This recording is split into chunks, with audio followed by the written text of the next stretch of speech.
I just realized something so cool. Here we go. The kill of that woman in Psycho 2 at the end of Mrs. Mrs. What's her Spool. name? Mrs. Mrs. Spool. Spool. The killing of because you're right. And what you just said, it made me remember what I thought at the end of Psycho 2. I thought, oh, it's kind of like he's taking control of his own life back again. Like he's getting rid of the mother who's trying to control him, right? And So- this is why we have a podcast. So I realized that murder of Mrs. Spool is a parallel murder to when he first kills his mother as a little boy. It's almost like the moment he killed his mother as a little boy, he stopped growing. That's it. He's now frozen in time like Jack in the Maze. He's now frozen. He cannot grow anymore because he killed his own mother, so now he's stuck as that little boy. He lives the whole rest of his life with mother in his head. Mother's still controlling him, right? Mother's killing all these young girls that he's sexually attracted to. And then he arrives 22 years later. He's out of prison. And he goes through this whole process of movie 2, and then a new mother shows up, and she shows up so happy, and she says, "That's right, little boy. I was controlling your life the whole time without you knowing. Mother was always there trying to protect you." And Norman listens to that, and he smiles, and he thinks to himself, no way, not on my watch, right? I'm not going to have mother come back and control me again. And that murder of her at the end with that shovel is like, he's setting himself free. I'm free.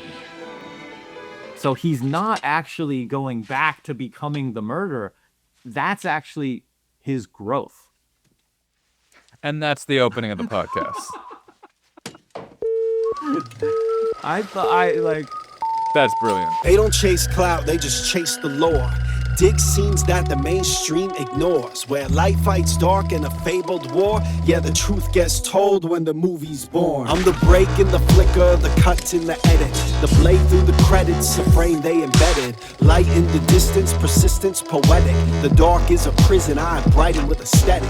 No stunt doubles, I tumble through trap fights. The scripts in my soul, I control when my track spikes. Whisper in a reel, I reveal with a black light. The dark is a canvas that I carve with a flashlight. Call it a war cry, cinematic spark. Puzzle in the shadows, a code of the art. It's Andrew and Greg and the legacy embarks. Our voices ignite and we light up the dark. This is Psycho 2. Oh, yeah. Ladies and gentlemen, Psycho 2. And to preface this was my pick. I very much like Psycho 2. And you just watched it last night, right? That's right. Okay, so obviously you're a big For the fan first of time. the original. But yeah, this is your first viewing. So I almost want to start there. I want to know your experience and then almost ask you questions about this because I want to relive what it was like to watch Psycho for the first time because I saw it so young that I don't get that first viewing ever back again. I've always said, like, if I ever have Alzheimer's and just like put me down and every day have me watch Psycho and then like Psycho 2, if my brain will keep the 4 hours together. Okay, that's interesting. Yeah, I'd never seen Psycho 2 because I didn't take it that seriously. When I was young, I had like a great respect for, artistic cinema and great directors like Hitchcock. And so for me, I treated it so seriously. I thought Psycho 2 just looked like a cash grab. I thought it just looked like complete garbage. Like, why would I even acknowledge this? To me, I almost think of it like it doesn't even exist. I've never seen Psycho 2, never seen Jaws 2, never seen 2010, The Year We Make Contact. It's like when you make a Halloween sequel, 2 you hadn't seen until very recently. well, I hadn't even seen Halloween 1. But when Hollywood makes a sequel to a great film, and when it's not directed by that same director, when it's like Hollywood coming in and saying, we're going to treat this like a franchise now. This is not just a great film. This is now a franchise, and we're going to make, 3, 4, 5 of them. I just check out, and I'm like, but that's not what the original movie is. The original movie is a singular work of art.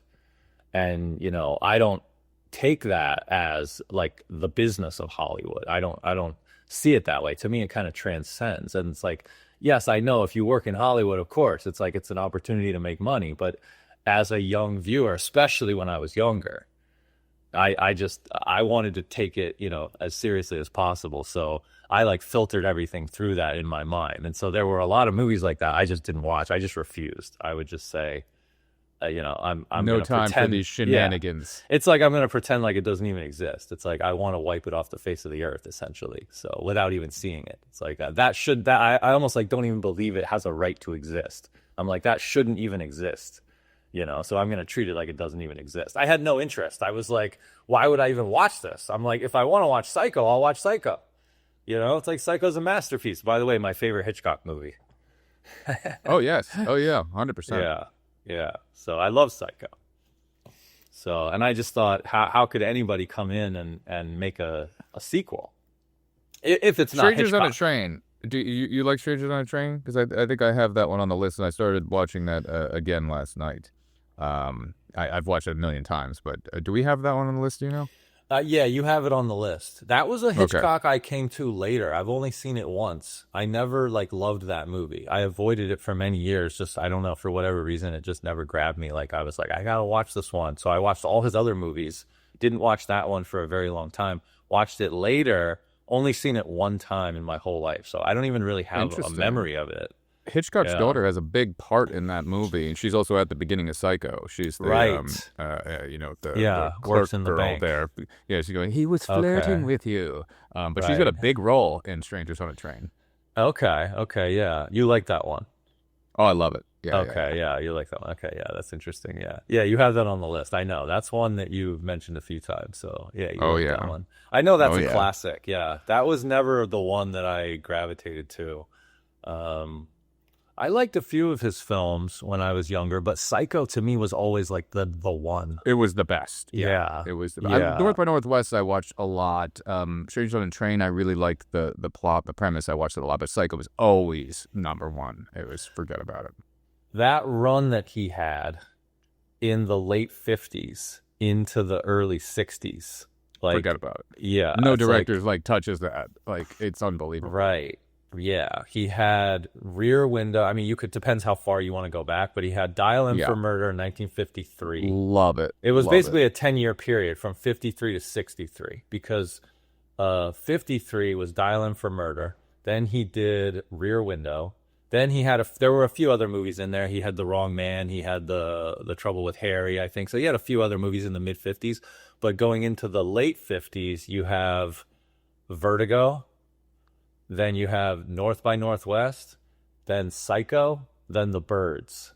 I mean, just bangers. Yeah, Bangers, that's 4 dude. in a row. I mean, and by the end, he's with the Birds. Like what I love about what he did there is he goes, fine, I'm going to take away music from this as well. He's like, I'm going to show you how good I am in every realm. Like, I'll do Psycho, which I'll make it black and white. I'll kind of make it more low budget. I'll go this realm. Like that was his A Clockwork Orange. It's like, okay, I'll do the low budget thing. And then he goes, fine, I'm going to take away music from it. And I'm going to show you the Birds. And now I'm still going to be like, he was just like, I'm destroying everyone. And he was playing games with Psycho, like nobody's allowed in the theater, late. So he's getting lines around it. He's starting to do a big, like he's doing the modern day blockbuster, what that became, like a Jaws or something huge like that. He's doing that decades before and just fucking, yeah. He's the master for a very Yeah. specific reason. That's right, master of suspense. I'm sure you know this already, but he used his Alfred Hitchcock Presents TV crew to shoot Psycho. You know to about shoot this, it. yeah. Yeah, to keep it all low budget, use the same cameras, the crew, everything. Yeah. Yeah, so he had the hit TV show at the time, and his movies were huge. I mean, he was like the number one director, right? So he was the Christopher Nolan of his era. And North by Northwest, I mean, that's a huge movie. That's basically like a 1950s version of a James Bond movie. It's like globe-trotting. You got Cary Grant. He's on the train. He's traveling all over the country. Lots of different locations, very exotic, right? The finale is like on top of Mount Rushmore. So he made huge budget movies. And North by Northwest was right before Psycho. And I think, I don't know exactly how this came about, I forget, but I just know that he decided to pivot and have this little career. It was like a little career surprise where he's like, okay, my movies are getting big budget. Let me go low budget again. and let me go back to black and white. I mean, by the way, by 1960, Right, movies were yeah. in color. Yeah. Like black and white, you didn't have to make it in black and white at that point, but he chose to. He's like, I'm gonna strip down. I'm gonna do a TV crew, low budget, right? Just out on this hotel set, in the middle of the desert, super In the cheap. back lot. It's the back lot Right, of the the back Universal they lot. shot it Yeah, on. So they yeah. shot every shot on the original Psycho was shot on back lot or stages or sets. And the same thing Okay. was done with Psycho 2, except for one shot in Psycho 2 that they took off the back lot stage. Okay. One scene that they took off of there. But yeah, they wanted to do it just like Hitchcock as well. But yeah, I mean, and that the reason that he kind of pivoted to do it black and white, this and that, was like the studio didn't want him to do it. Nobody kind of wanted him to do it. His wife didn't want him to do Psycho. He didn't get paid for it. He said, "Oh, I'll just take back end on this," which was fucking great because he ended up getting $15 million, and that in itself at the time period, forget about it. $15 million on the back end of something, like it's unbelievable. Yeah. Yeah, and it paid off because he turned it into this new kind of movie. And like you said, they wouldn't admit people to the theater after the show started, which used to not be a thing. You used to be able to walk into a movie. I couldn't believe this when I heard this, but like in the 50s, they said that on these documentaries about Psycho, they said people used to just walk into a movie 30 minutes late. Like that was Right, normal. and then you'd stick around and watch the opening after you'd finished it because they'd let you stay there for the next showing of the movie. It's like when you bought the ticket to go see that movie, you could just sit in there all day. Yeah. So he, of course, famously, spoiler for Psycho, of course, he kills a main character like 40 minutes into the film or so. And so there was like this big thing about that movie where he's going to change the way that viewers see movies. And so, yeah, they wouldn't allow people admittance after the show started, and people were just shocked. So, and I funnily enough, when Psycho 2 starts, it opens with the shower scene from Psycho 1. And they have the shot of the toilet, and I remember thinking, oh, right, it was the first ever shot of a toilet in a movie. So, It's a big thing. yeah. So, like, the way he's doing Psycho, it was a little bit different. It was kind of like, that was 1960, same year that Breathless came out. We skipped over Breathless. We never went back to actually do that officially on the podcast. I picked it at the time of Weekend at Bernie's. And for any listener who wants one of our best Easter eggs ever, stay to the end of the Weekend at Bernie's episode, because Greg left me a series of voicemail messages that were about Godard and Breathless, because I picked Breathless and I said to him, can we talk about Breathless and Weekend at Bernie's in the same week? So we were going to try to double up. And if you want to hear Greg's thoughts on that, go to the end of our Weekend at Bernie's episode and you'll hear what Greg thinks about the idea of talking about Godard and Weekend at Bernie's in the same week. And Weekend at Bernie's is our longest running episode that we've ever done, and will be the longest running episode that we ever do. Yeah. So we haven't officially talked about that on the podcast, but 1960, that was around the time when artistically things were really shifting in the movie business, all around the world, I think, because you had the French New Wave come in, and that created like a ripple effect. And the French New Wave, of course, was a result of a ripple effect that had already started in America with film noir. And the French were inspired by that. And then in turn, the American directors were inspired by the French directors. And so, then American movies started being influenced by French films. And you just had this kind of like tennis match of, we're changing the art form. And so 1960 with Psycho, in America, Hollywood films could do things like that, where it's like, okay, we're gonna break rules, but in a different kind of way than the French do. Hitchcock didn't do the jump cuts, but he did, showing a toilet, and he showed this very brutal, graphic murder, and he's like not admitting people to the theater after the show starts. So it's like, experimenting with just like, let's show people something they've never seen before. And so, yeah, I always thought that was his greatest achievement. And of course, the shower scene. The shower scene. I think it's one of the greatest scenes ever. It's, one of the greatest sequences. Taking montage to such a degree of actually, literally, and it's metaphorically cutting as the director is cutting. Like it's just a perfect like metaphor for what it's actually doing.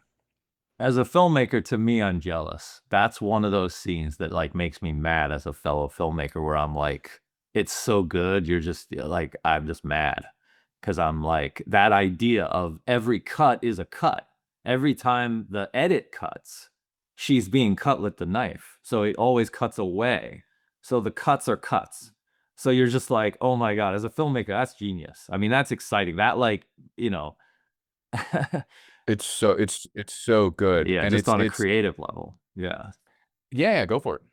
No, that's it. I just on a creative level, it's just like it's just so cool. It's just like one of the greatest ideas in movie history. And then the way it was actually executed is, like like how do you say it? Like perversely beautiful, right? With you're watching somebody be murdered, but it's like the cuts are incredible, the shots are incredible, the rhythm and the music, and just he elevates it to a level of art. And it's yeah, it's so visceral when you see it. Like, even as a kid, I was transfixed by this. Like, you feel what she's feeling. You feel like this onslaught from this faceless character who, it's been built up to be the mother. Norman was just talking about his mother, and she had, married and heard the screaming going on, and now she's just there's this faceless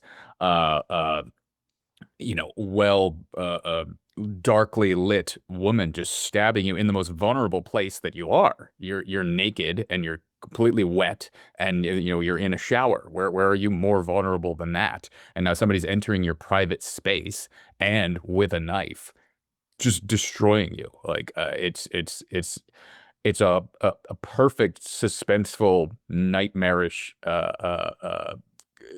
convergence of the most horrific thing that could happen. Yeah.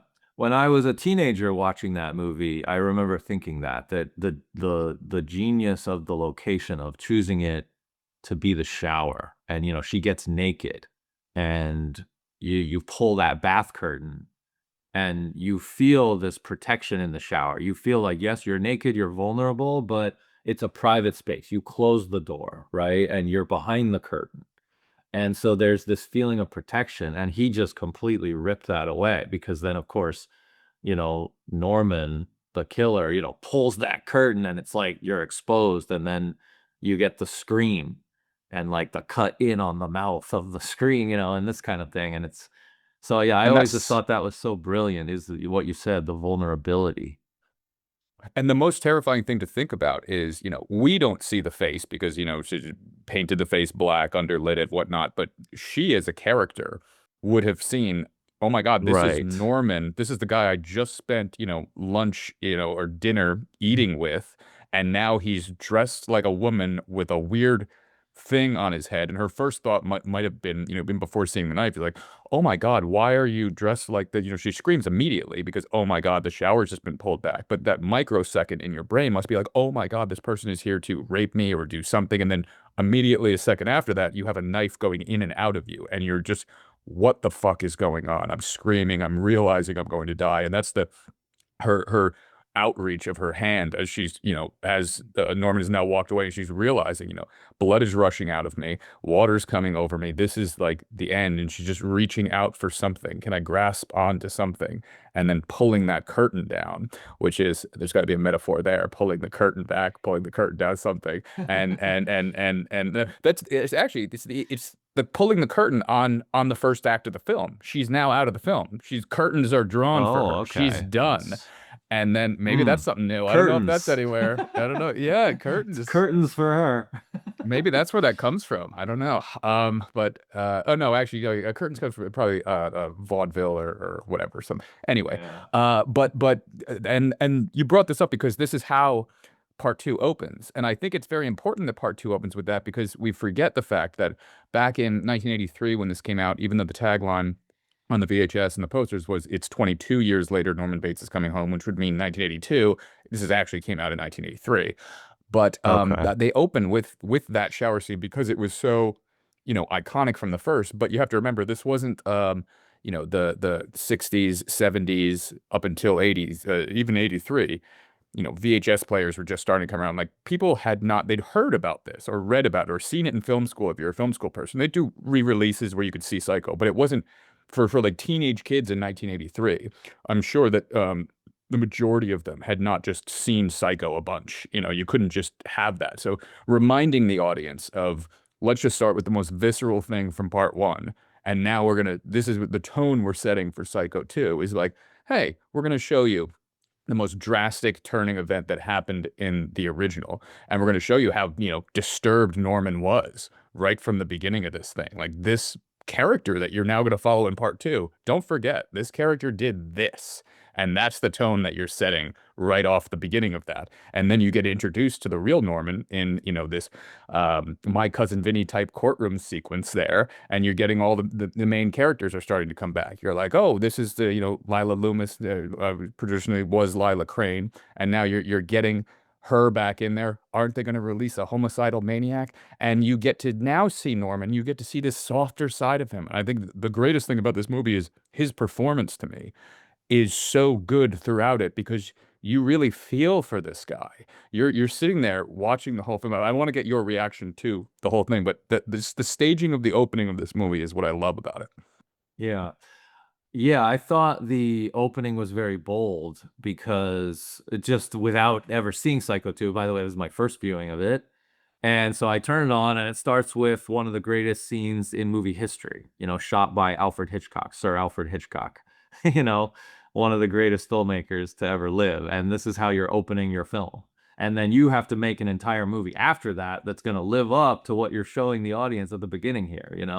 And so I thought it was very bold. I was like, oh, okay, they're setting the tone by showing me the original. So now if the sequel quality wise is not as high as the original, you're going to feel like there's this drop off. And so I thought, okay, this is kind of bold actually, is because it puts a lot of pressure on the film. Now you got to make something that's going to match somewhat the quality of this opening sequence, the shower scene. And I'll get into that. I guess, not to bury the lead a little bit, but I did actually think the movie did a pretty miraculous job of reaching that level. Pretty close. And we'll get into that. But I was pleasantly surprised. And I'll get more into that. But before we get into that, I wanted to call attention to something you said there because that was actually brilliant. The opening shower scene essentially serves as like what would be a cold open in any other movie. You open with the inciting incident, like the killer strikes. It's almost like a murder mystery. Like there's a first dead body, right? Or like a James Bond movie. It opens with an action scene. You open Right. with something that's like, this is the attention grabber. It just so happens it's from the original film. But you're right. It serves as a reminder. This is what Norman is capable of. This is who he is. This is what everybody's talking about. These are the stakes. Yeah, those are the stakes. Exactly. And so I realized that's actually a great decision to open with that. And of course, it also pulls you in as a viewer in terms of like, I'm assuming everybody loves the original Psycho. So you turn on this one, you're like, yeah, open with the best scene in the movie, and it pulls you right into the sequel. For me, there's also a curiosity. I mean, having not seen the film, I was just curious. I'm like, well, what is Psycho 2? What would Psycho 2 be? This time, I said at the beginning of the podcast, I was reluctant to watch the film when I was younger, but now, of course, I'm more chill. I'm more accepting of, the world as it is. Not everything has to be on my terms. So I'm like, you know what? Psycho 2, that sounds fun. Like, what is Psycho 2? And you happen to pick it for the podcast. So I'm like, all right, let me check it out. Let me see what this is. And actually, you ended up switching it. You had picked it earlier and you ended up switching it. And I was even the one to say, I was kind of excited to watch Psycho 2. And you brought it back. So I'm happy that you did. Oh, yeah. Yeah. This episode is brought to you by Mother's Home Cooking, because starting over doesn't mean you have to change what's on your plate. Whether you've just been released from an institution, or you're simply trying to make a toasted cheese sandwich without any cutlery, Mother's got you covered. Our pre-sliced cheeses melt perfectly every time, and every sandwich comes with that warm, homemade feeling of someone watching from the upstairs window. Lovingly, of course. At Mothers, we believe in second chances. A second chance at life, a second chance at love, a second chance to prove that it's okay to go a little mad sometimes. Order today and use promo code Andrew and Greg at checkout to receive a complimentary knife sharpener, because sometimes the past just won't stay buried. And you never know when you'll need to carve out a new beginning. Mother's Home Cooking, because a boy's best friend is his mother.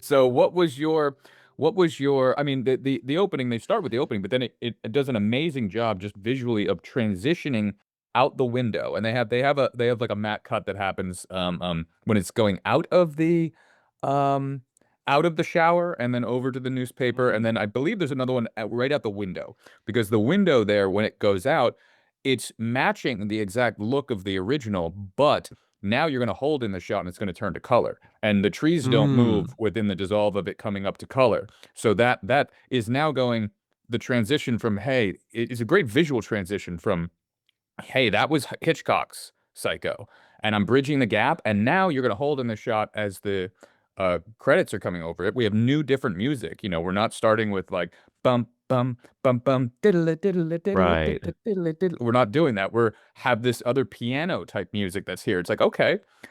And you know me, when it comes to a sequel, I want the same tone, I want the same thing. But this one doesn't do that in the exact same tone, but it does it enough throughout the whole thing where they keep the same characters, the same location, which is big for me when it comes to a sequel, and they somehow keep that same feel to this, even though they're changing many key aspects of things. And it just so works for me.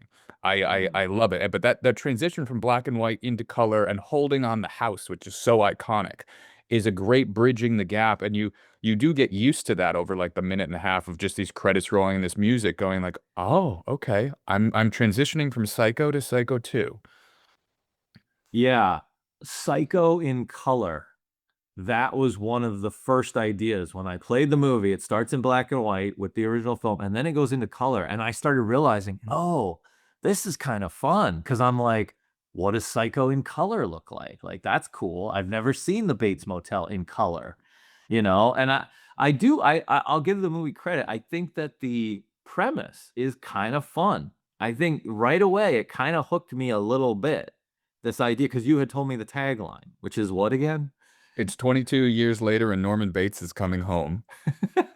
Yeah, so this was like one of the original legacy sequels. It is. It is. I think if not like the first, it definitely is one of them, and it's one of the biggest when it comes to that. In this degree of like, you're going to take especially something as big as Psycho and go, now it's been 22 years later. Here we go, same characters, and I'm so glad that they got Anthony Tony back for this, because originally they looked at it and they were just going to do, let's do a little made for TV type thing. And they were even thinking about like, let's have Christopher Walken at the time, is what I've heard. They were going to have Christopher Oh. Walken be in it. Like, they didn't really care about it, but they did some sort of press release or something where they were saying, okay, we're going to mention that we're doing Psycho 2. And then it became huge. And that's when Hollywood kind of realized, wait a minute, we have something here that we didn't know. The audience reaction to this is insane. And then they're like, okay, hey, Tony, you want to be in this? And he said he wanted, a bit more money, creative control, certain things. And they said, okay. And then when he signed on, it just went from there. And they said, oh, okay, we're making a big Hollywood movie now. We're actually going to take this seriously. And they got a director who was very much, they referred to him as like a student of Hitchcock, or something like that, like Okay. a Hitchcock scholar. He was very into Hitchcock. And one of the ones that I haven't seen much of Richard Franklin, except another sequel he did, which is FX2. So he knocks it out of the park with sequels, because I think FX2 is way better than FX. 1991 film that I love. Have you seen that one? Because I'll put that on the list. No. I think No, I might never. I actually haven't already seen that have that. one.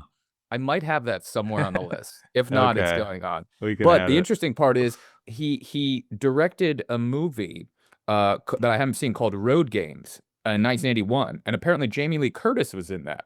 So there's another connection. Like this is like the 6 degrees of Hitchcock. Ooh. Jamie Lee Curtis there. We just talked about Halloween, and we just talked about the mother-daughter aspect of that. So the same director had worked with Jamie Lee Curtis in 81. This is coming out in 83. There's a lot of connections there. Yeah.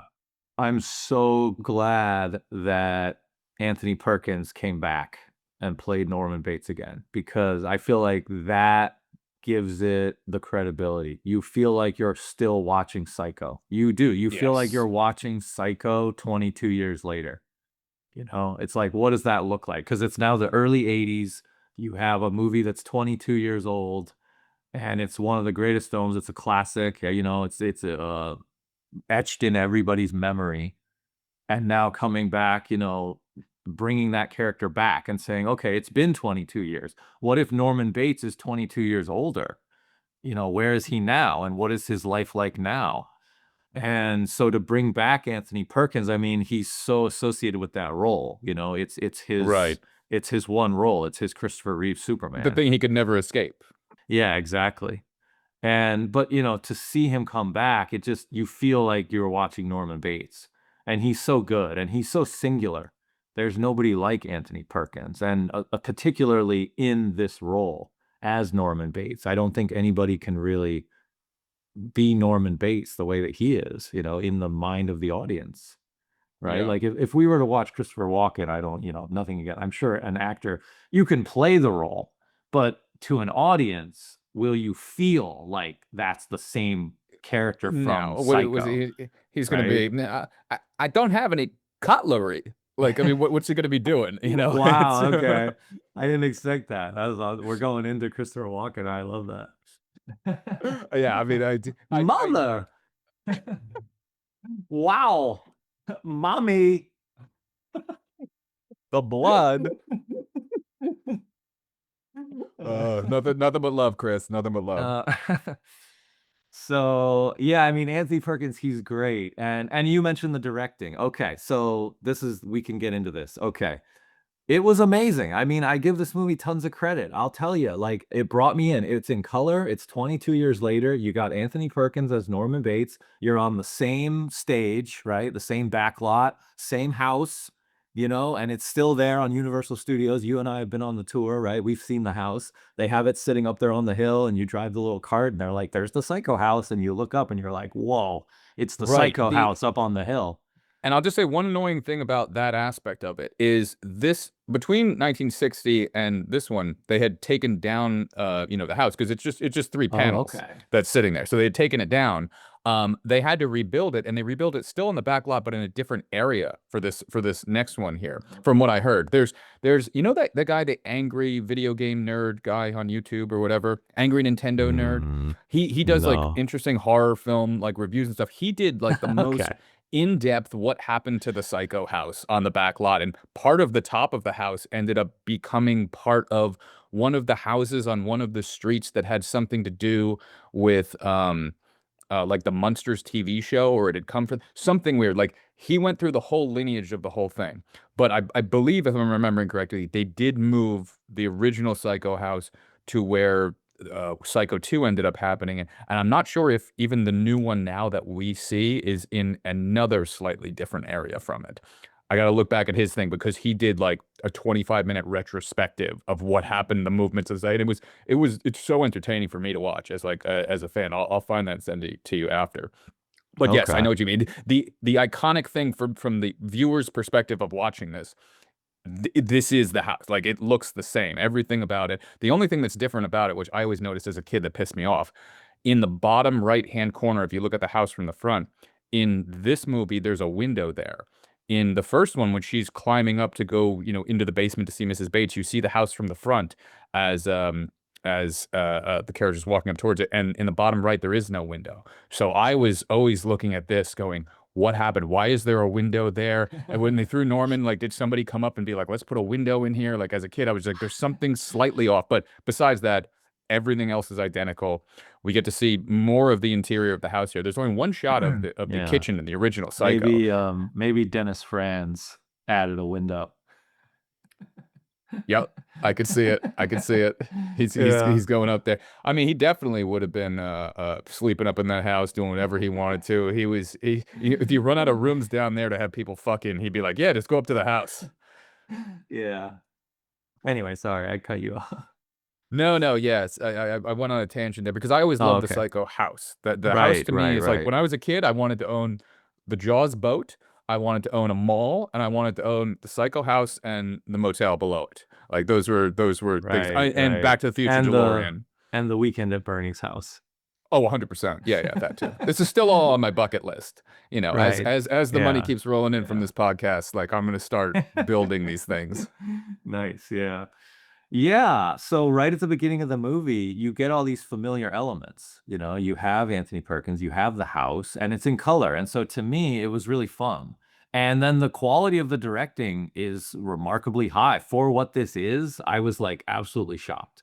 Because like the camera very controlled, you know, the cutting is very controlled and it has that Hitchcockian style. But it's like in color in the 80s. I mean, the amazing thing about it is I thought that the movie, it really is what it is. It's like the best version of what it is. It's a Right. legacy sequel to Psycho from the early 80s. And so you're like, okay, then that sounds like it could go terribly wrong. You Oh know, it could yes, be just awful, right? there's so Yeah. many ways for this to go wrong, and there's so few ways for it to go right. Right. And somehow it kind of went like all right. Like almost every decision I thought was pretty good. There were a few little issues I had, like here and there, where I'm like, maybe that could have been tightened a little bit or Okay, whatever. wait, I want to know. I want to hear. I want to hear. Well, the teenagers, I just thought that should be cut. Okay. I'm like, those Okay. teenagers have no business in this movie. I mean, because they're not a part of the story. All you need, That's yeah. I'll give you what that is. That is Okay. Okay. them being in the 80s, you know, and this is early 80s, but the Right. slashers are out now. And we need an excuse to have a slasher Exactly. scene. So in that type of way, this becomes the hey, we got to murder some teenagers.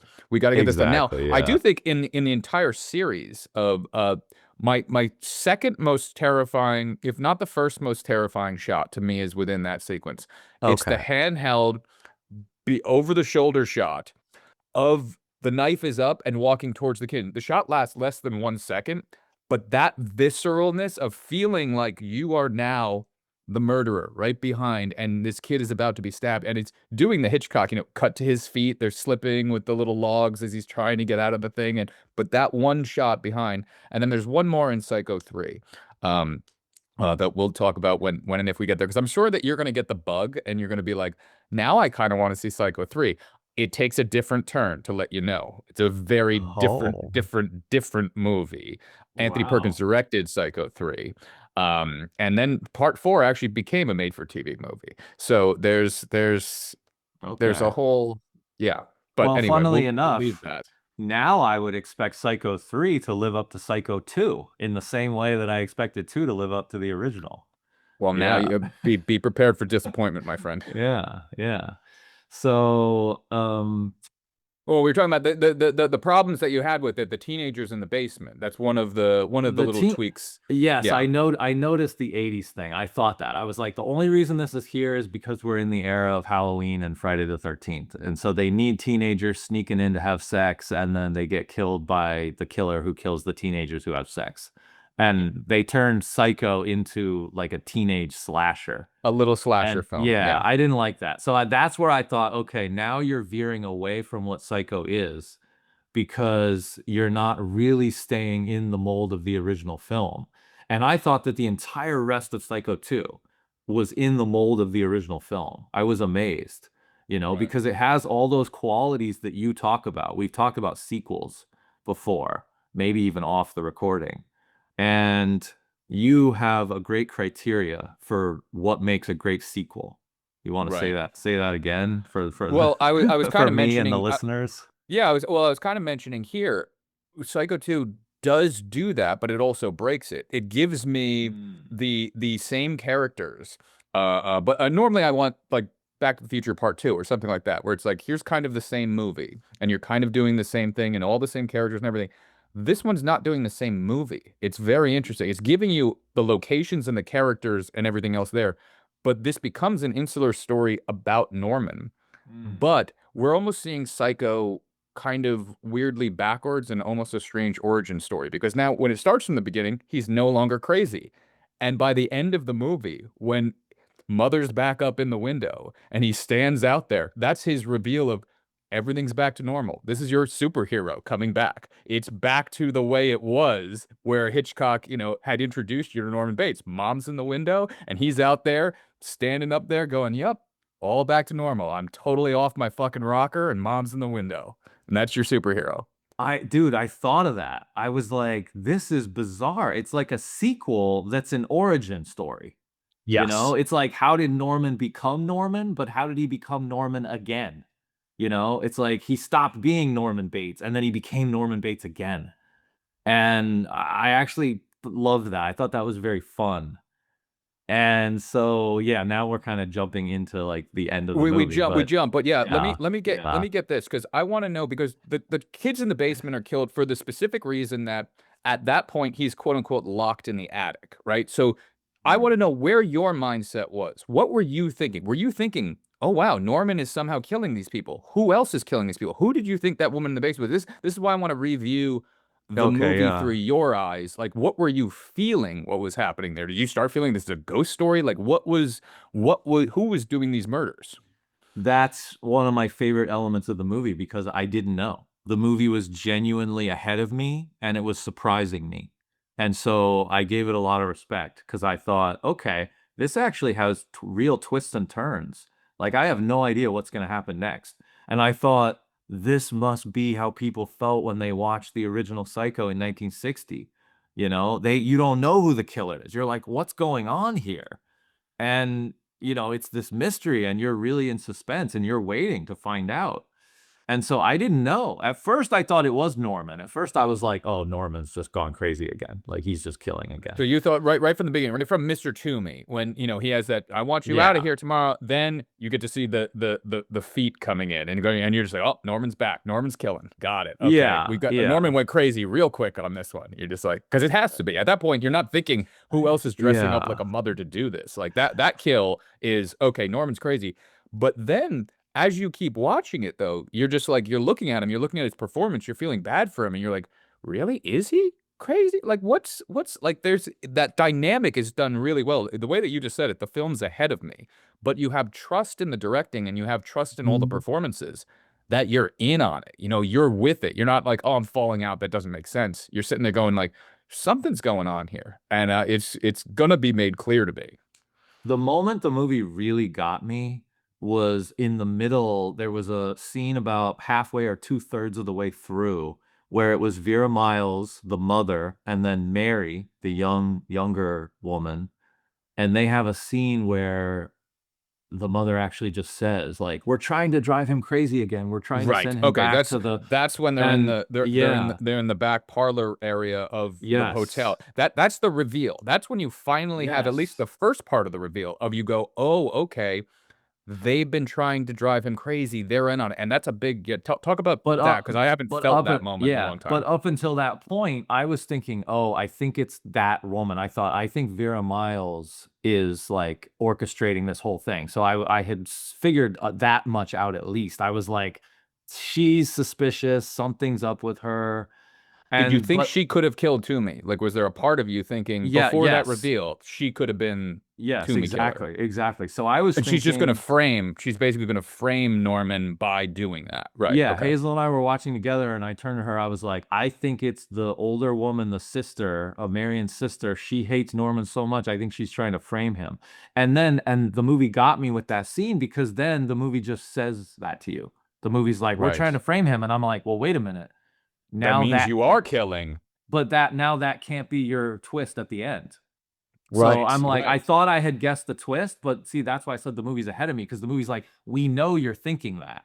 And so now we're going to show you that's not what it is.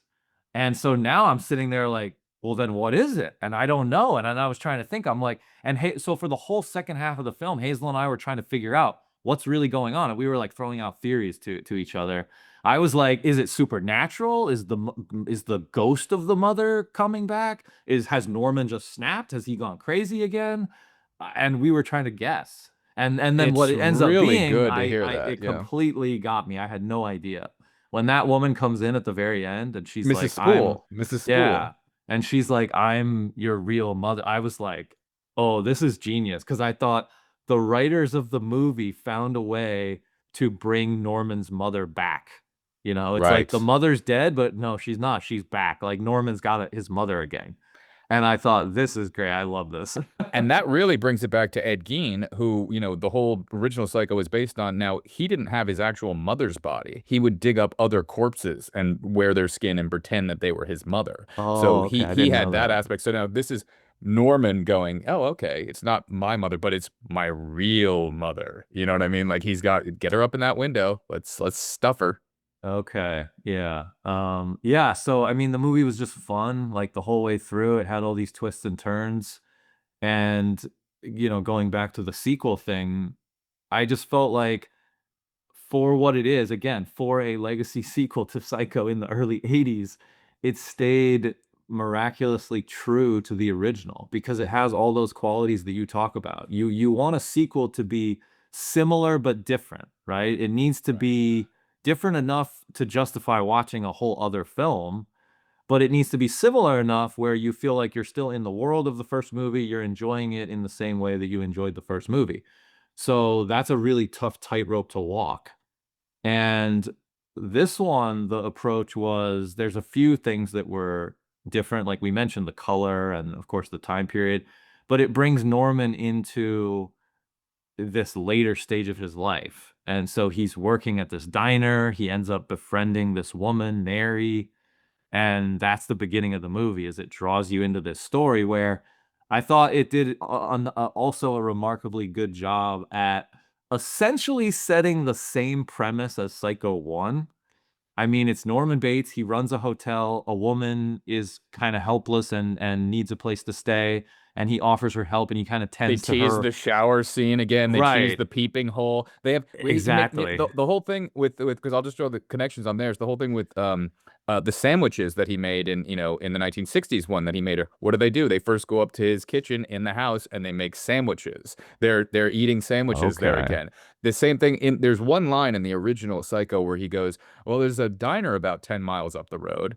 That's the diner that he ends up working at in part two. So they're Oh. drawing these little connections to make you feel, hey, you're back in the original one. It's all in the back lot. The only scene not in the back lot is when they go dig up the mother's, his actual, original mother or whatnot. And you look at the thing and he's standing there with Robert Loggia. It's the only thing apparently not on the actual back lot. Okay, yeah, yeah. And the name, Mary's name is Mary Samuels, which is the name that Marion Crane signs into the Bates Motel using her fake name, right, that she makes up.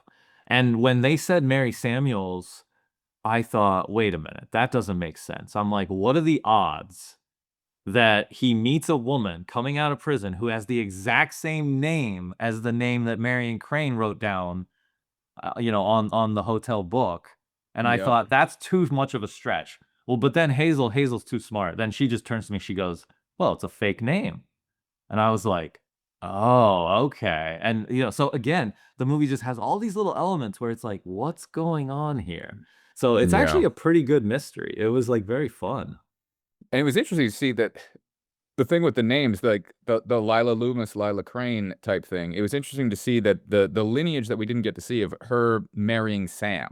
She ended up Right. marrying Sam, and then they Right. had this daughter together. And now all this mother's been doing, waiting for these 22 years, is like, I'm gonna breed my daughter back into like we have to revenge your sister. Like there's a revenge, Tarantino aspect to this Kill Bill type thing that's going on. She's been waiting to make sure that I have this petition signed by 743 people against Norman Bates' release, including the relatives of the 7 people he murdered. Like this has been her whole life, and now he's getting out. And so it's like, okay, yep, things kick into high gear. So you're having that idea of going, she would be crazy enough to go ahead and, kill Mr. Toomey, to start blaming on him. You're all those things are firing. What I love hearing you say is you're kicking me back to the mindset of when I was like watching this as a little kid, going, those are all the things. Yes, those are the feels. Because when you watch something so much, you forget what you were feeling. You just watch it for the comfort and the filmmaking and this and that, but you forget, like,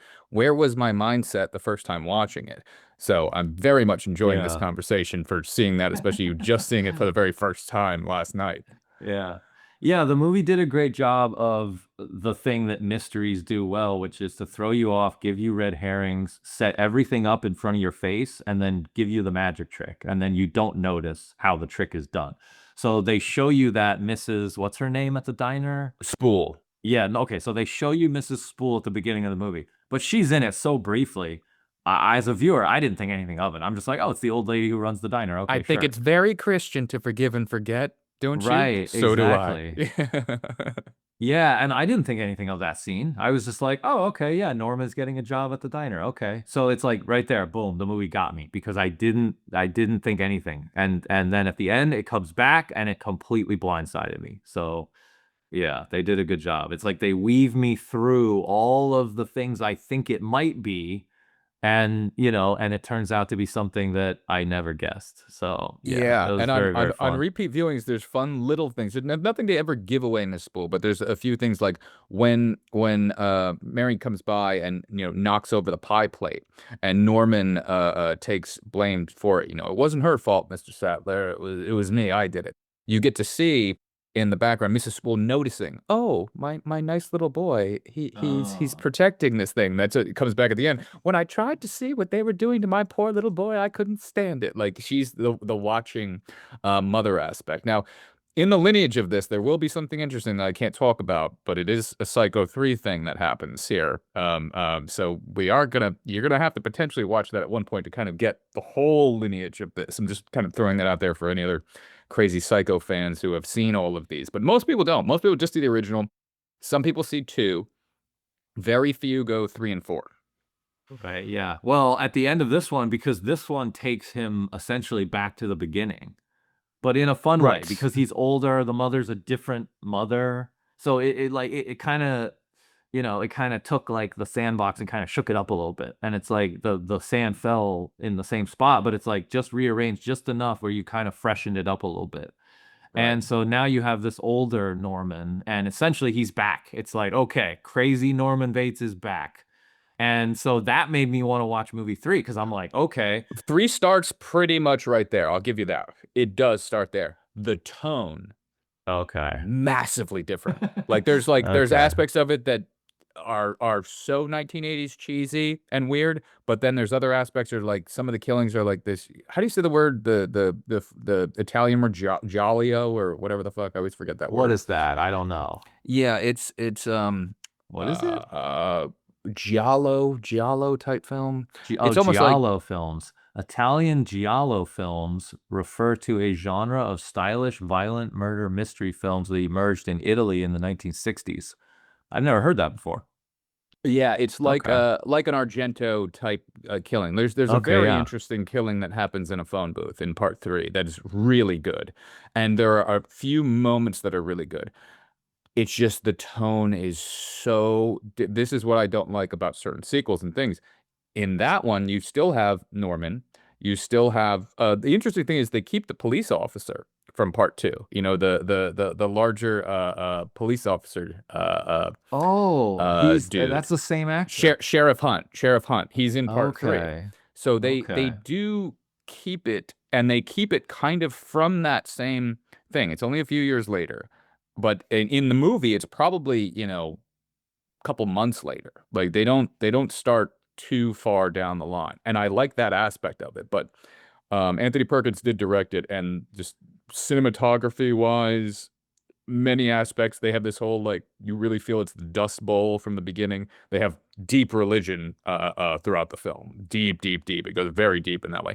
You might find it interesting, especially if you go in going, I have low expectations. Like, don't Okay. go, I'm gonna see the continuation of Psycho 2, but there's a lot of weird, deep comedy in it. So that's the only thing that's semi-interesting. He made the entire crew watch Blood Simple before doing the movie, and he's like, but that movie is not reflected in part 3 to me at all. It's like, okay, you could Yeah. watch that before you Yeah. make your weird movie. But I don't know what aspects you were trying to give the audience by doing that. Um, anyway, it's not one that Hazel. Okay. I did Go watch ahead. it a bunch when I was a kid. Sorry. Yeah, Okay. tell me Hazel's reaction to Hazel, this. well, Hazel loved Psycho 2. She thought it was like a blast. She thought it was fun. She loves murder mysteries. She loves like detective stories, and she likes the first Psycho. So, she thought it was great. She enjoyed it. And then, Did she put her phone down? yeah, she was. She was fully immersed. Yeah, fully absorbed From the opening from the or from opening, where? the whole way. Never looked at her phone for the entire movie. Now, Yeah. had she really liked the original when Isn't you that guys watched it? amazing? Superman It's from insane. 1978, Hazel on her phone the entire time. Psycho 2, no phone. Can you believe it? Wow. Wow. Well, I mean, this is Hazel approval then. We should Yeah. have like, instead of like 5 stars, we should just have, is it Right. Hazel approval? How many phones? How many Yeah. phones? It should be a Yeah. reverse score. The The fewer less phones, the phones, better the movie. better. So this is 0 phones. This is as high as Yeah, it can go this is in the zero courts phones. of Hazel. Yeah.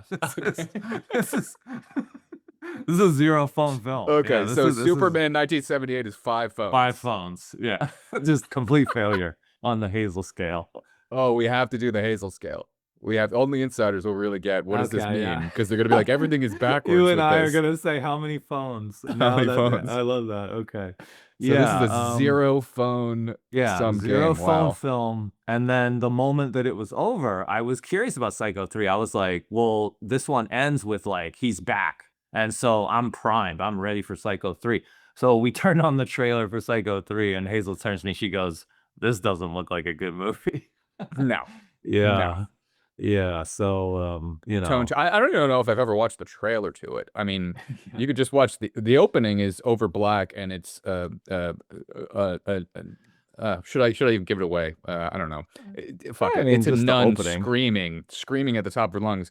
There is no God. Oh, okay. It's So it goes very religious. It's like religious themes immediately.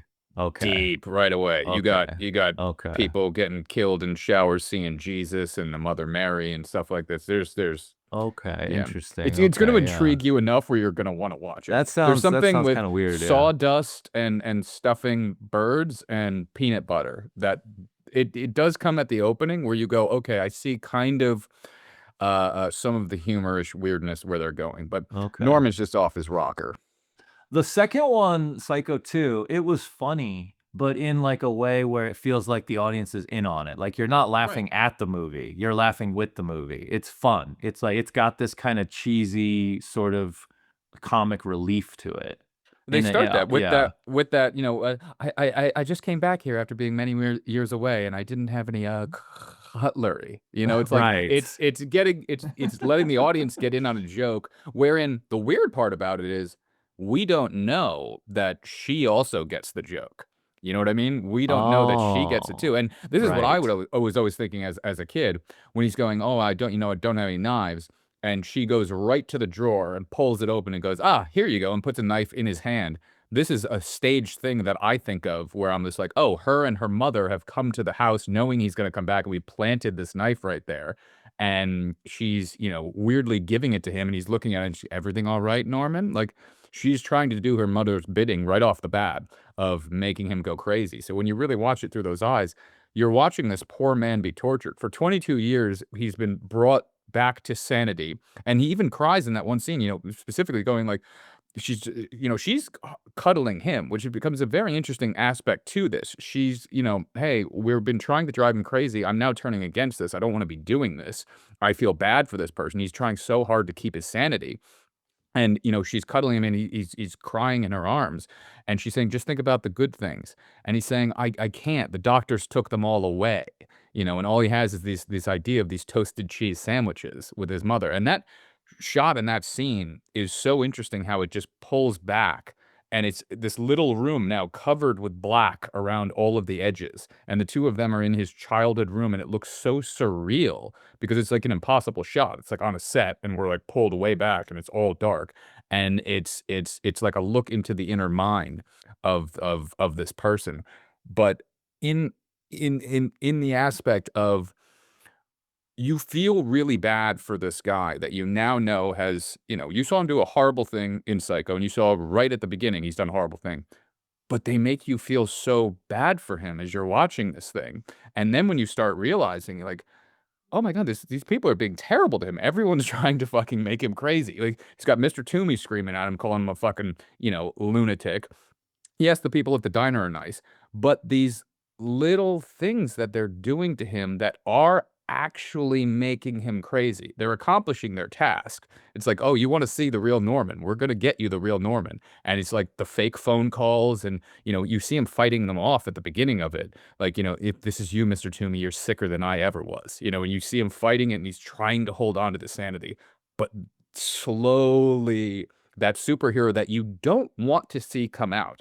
Like in a horror movie, you want to see Jason do kills. You want to see things like this. This one, you really don't. You feel for Norman and you're like, no, why is he slipping? And you see him slip, and there's this little excitement where you're like, oh shit, he's really coming back. But you're like, I don't want this for him. I don't want this for him. And even when she's like, he's like, mother, you've got to get down to the basement. She's stabbing his hands over and over. He's like, I'm your dutiful son, and you're my loving mother. Like, please give me the knife. Like, and he grabs the Yeah. knife and is pulling out. Like, all of those little moments in there are uh uh make you feel so bad for him. Like, you've been on his journey and you've seen that they're trying to, turn him insane again.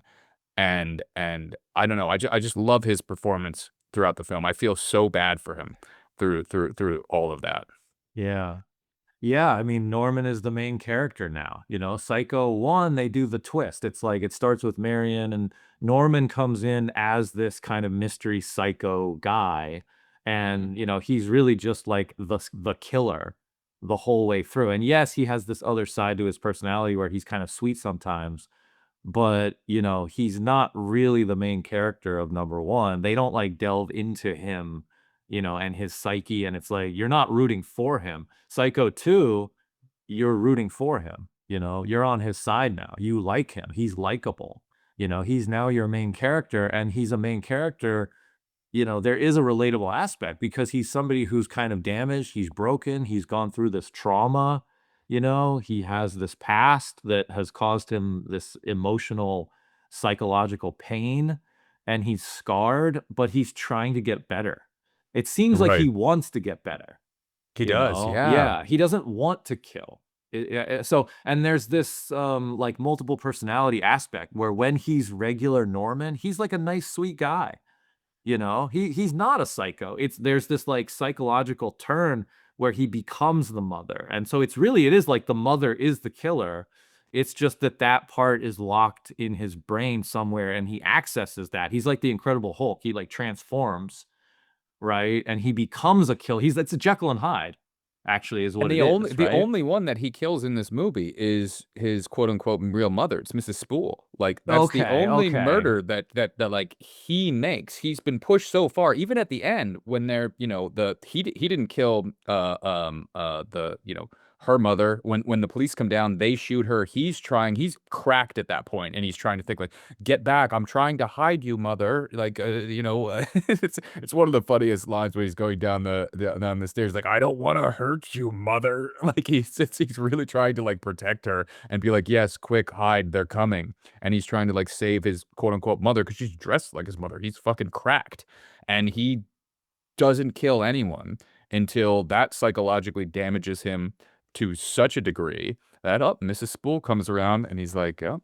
I've been waiting. I've been waiting I didn't even think about that. You're right, because like for me, I just saw it the one time, and then it gave me a twist at the end, and I haven't now gone back and done the to thing rewatch. where, yeah, It's a great rewatch. I'll give you okay, that. right, right, yeah. And so I see. So Norman is not actually killing anybody through the whole movie. Nobody. Yeah. Right. So that's why It's that Mrs. end. Spool. It's Mrs. Spool the Yeah, whole time. So okay. she's the one who, she explains at the end. They do that well too, in that the original Psycho, you only realize what's going on after they give you the long, boring scene at the end in the police station, you know? They have to break down for you because that's the first time watching Psycho, I always have to think about that.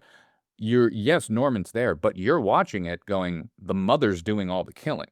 So you have in your head the whole time, the mother did the killing. I saw her, come in with the knife. We're always talking about the mother. I've seen her in the window. Arbogast has seen her. So there's that character that we haven't been introduced to the whole time. And you think, first viewing, it's the mother. There's a crazy wacko mother with a butcher knife. And then you realize right at the end, holy shit, as Sam comes down and tackles him away, and you see the turn, Mrs. Bates, and you see this old corpse, you go, "Oh my god, Norman is fucking out of his goddamn gourd." Like, he's insane. He's the one who's been doing all these killings. And then that aspect of this is done differently, but in the kitchen with Mrs. Spool going, Once I tried to see what they were doing with my poor little boy, I couldn't stand it. So one by one," and she explains how she's killed everybody the whole movie.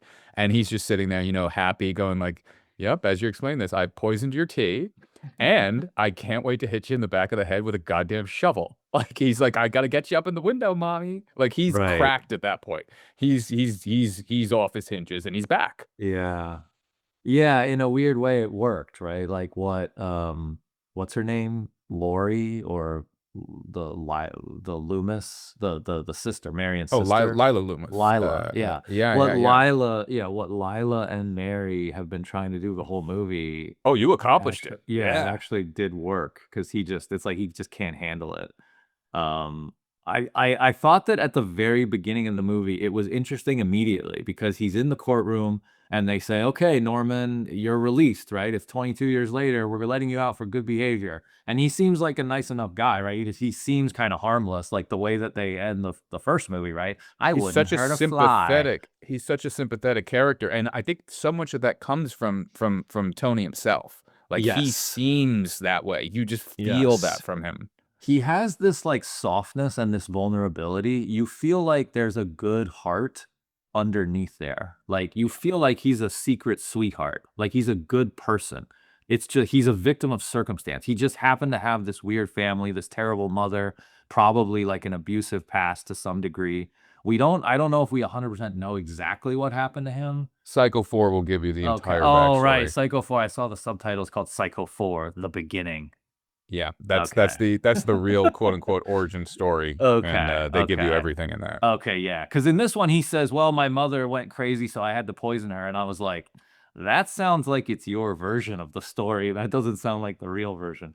So, but right at the beginning, I thought it was brilliant because they show you the shower scene, then they cut to the courtroom, and then you have the sister, Marion's sister, as by the way, awesome to see Vera Miles back. So cool. Yeah, That was yeah. great. That was awesome. She's a tour de And force in this. she's great, yeah.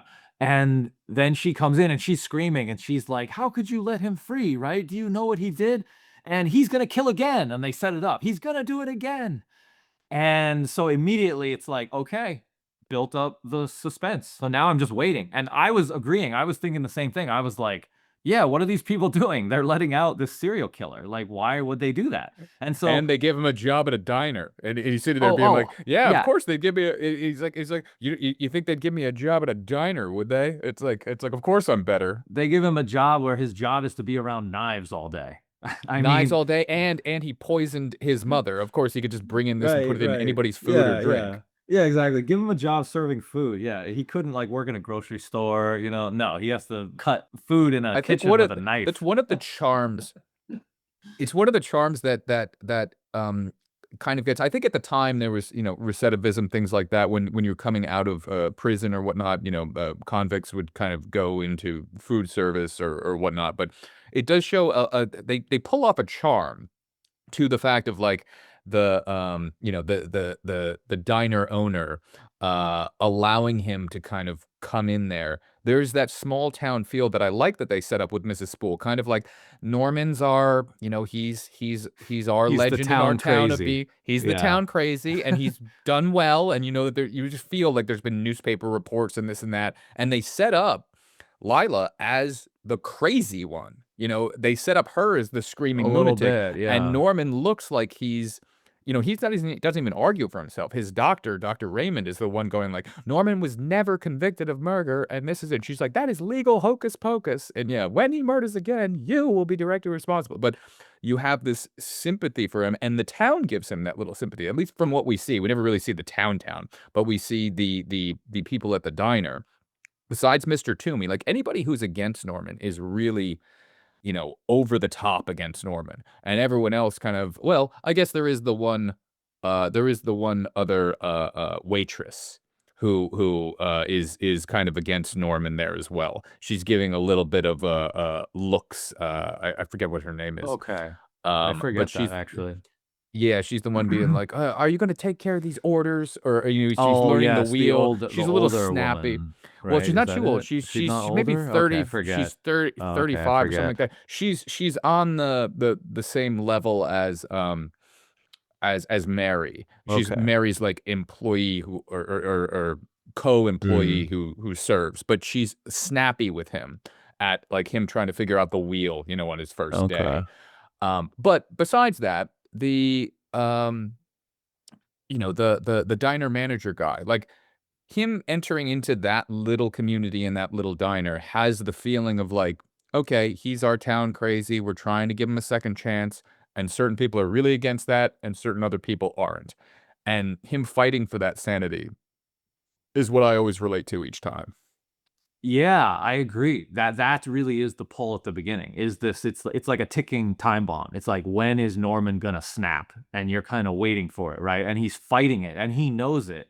And he's right on the edge. I was like laughing to myself because I was like, okay, they let him out, they debate, is this the right thing to do to let him out? And the first thing that happens, they give him a job where he's around knives, and then he's constantly thinking about murder the entire time. So I'm like, Right. he's clearly not reformed. I'm like, you clearly should not have let him out.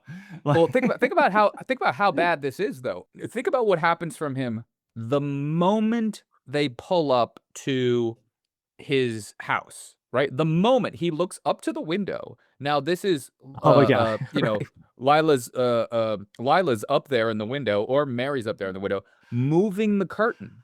So they're Yeah. fucking with him from the moment he goes in and he goes, "I saw someone in that window." And he goes, "Well, there hasn't been a tenant in the house for years." And he goes, "Maybe I'm just nervous." And he's like, "Yeah, well, it's understandable under the circumstances." So he's justifying, he's trying not to go crazy as much as he can. What happens as soon as he gets inside the house?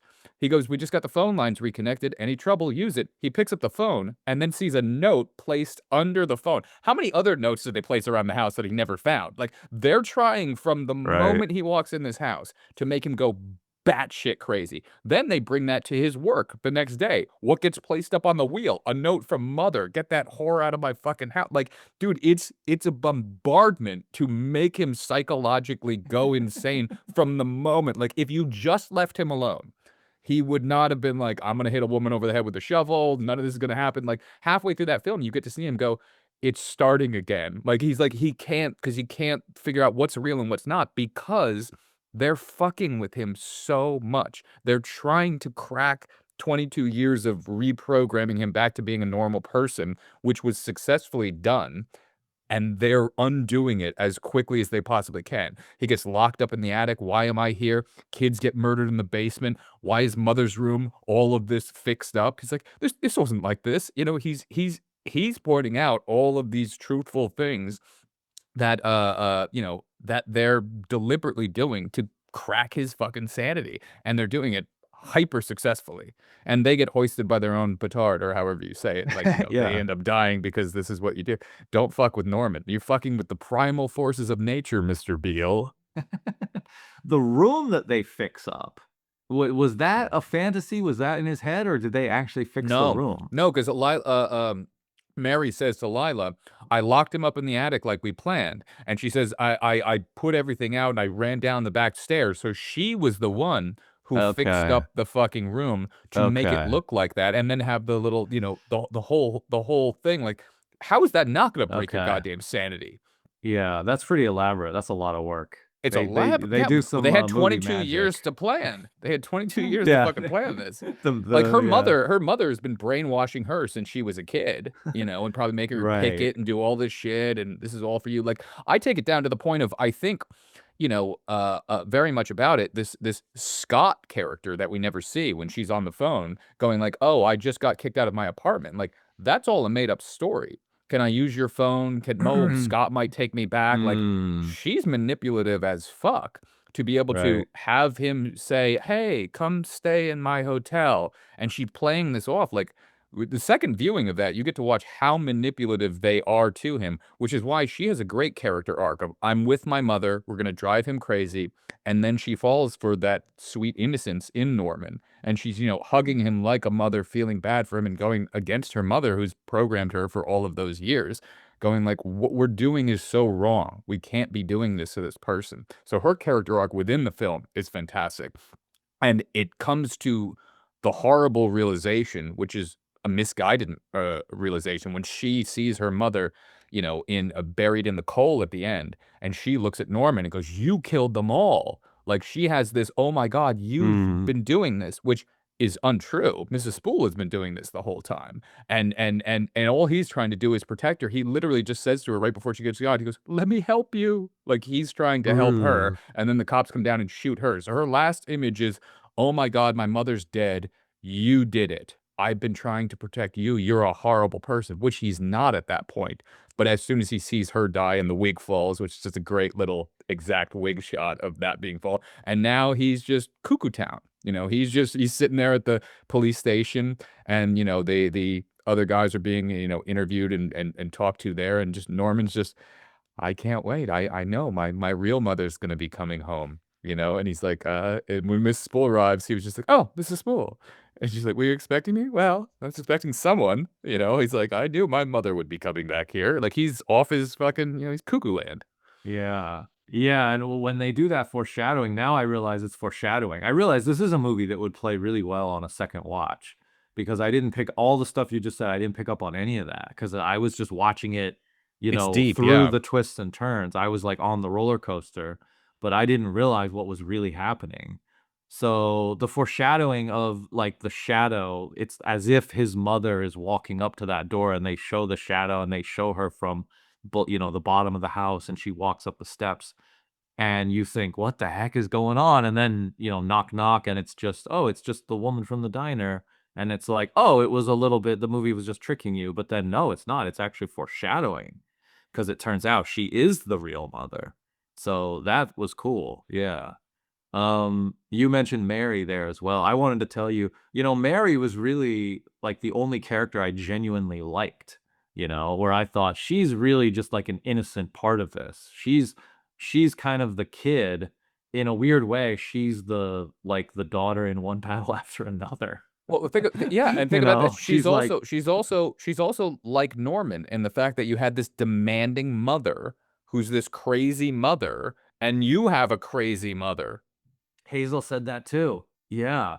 I didn't pick up on that. Hazel turned to me and she goes, "This relationship is like Norman and his mother." And I was like, "You're Yep. right. Like that's interesting." So she Hazel's relates. pretty good. So Mary relates to Norman. She starts off and she's manipulating Norman. She's in on this trick, but then she changes and she admits that. And I think that's genuine. She says to him, "I changed my mind. I stopped doing this because I thought it was wrong. Like once I got to know you, I realized you're actually a nice guy. You don't deserve this." Yeah. Yeah. Oh, Norman, you're mad. You're mad as a hatter. Like, they Yeah, just made right. him go crazy. Ugh, poor Norman. And when Mary spoiler for Psycho 2. when Yeah, as if we when haven't spoiled enough here. Anyone when who hasn't seen Mary it, this is your spoiler Yeah, alert. yeah. When Mary gets shot at the end, out loud. I was like, "Oh no." Yeah, I liked You Mary, had tied to yourself to that character. Yeah. I thought she was gonna make it out. I really did. I thought, "Okay, she's an innocent part of this." Right. She doesn't deserve this. So I was like, "She needs to make it out of this." But she didn't. And I thought, Oh, "Wow, it was actually very tragic." yeah. So it's great. Real twists and turns there. And it sucked me in. I mean, I was invested enough where I cared about Mary getting killed, you know? Yeah. Uh, Yeah, there's and so Yeah, you're you know books and things like that, and your mom's smart. So I just thought it was a cool title I that know what books. Mary's Yeah, reading I that know night books. when she's you know books. You're one of the I smart know people. You know about books. books. Yeah, I So know what those so are. Mary is reading that night when she like locks the door, puts the chair in front of it. You know, the first night with like Norman, and people look Right, scared. She's right. reading in the belly of the beast. Is there anything besides the title of that that has to do with anything? Because she's in the house. She's not just down in the hotel or the motel. She's in the house. She's in the belly of the beast, the thing that this mother's been talking about for 22 years. And oh my God, Norman is, you know, blah, blah, blah, blah, blah. Is there anything to that book? Is that just like, the title looks cool and it's on point? That was the one element of the movie that I thought was a real stretch where I'm like, okay, you have to just go with it because I thought this mother, Vera Miles, Marion's sister, she's so crazy with hatred and revenge. She's gonna send her own daughter into the house of a serial killer.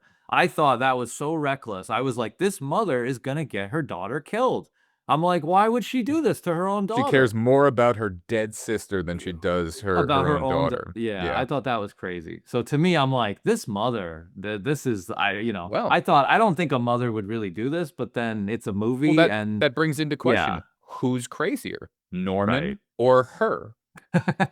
Well, there you go. Right. And that's the parallel of Norman's mother to her and then Mary to Norman. And, this kind of the theme of, the abusive parent. The parent who is so, and I loved that there was actually a moment where Mary says, I'm not gonna live for you or I Yeah, forget the no, it says exact way she said I'm not gonna live for your mother. Oh, why am I forgetting it too? Yes, something yes, about living in the past. It was something like, I'm not gonna live in the I'm not living past for dead anymore. people anymore. Not for your sister, my father, not even for you. Not even That's what she says. right for dead people. So it's like living in the past, Yep. And so this mother is so stuck in the past that she's willing to That's sacrifice her her whole future. identity. She's Yes, willing to yes. sacrifice her own daughter because her mind is locked in the past because she went through trauma. Her sister was murdered. And so Right. she's had a psychological break that we don't know about because the movie doesn't tell you that until you're into the plot. That's like one of the twists. Right. And so I just loved that. And I thought I bet that that's why Vera Miles wanted to come back and do it because the role is actually a really good role. It's like she's not just coming back and saying, "Why would you let him free?" The role has more than that. There's like a twist, and she ends up being this sort of broken, psychologically damaged woman who's possessive and trying to control her daughter. And yeah, the parallels to Norman's mother. So I thought all of that was fantastic. That's great. And that one scene is so Hitchcock because as they're arguing, it's done in this wide shot where the somebody comes by vacuuming the floor and you start hearing less That and was less so of what's funny. going on. And it's so Hitchcock though. Like that Right, is like right. it's not, a perfect shot out of Vertigo or anything like that, but it No. has a Hitchcock quality to that. Yeah, Very, yeah, very much so.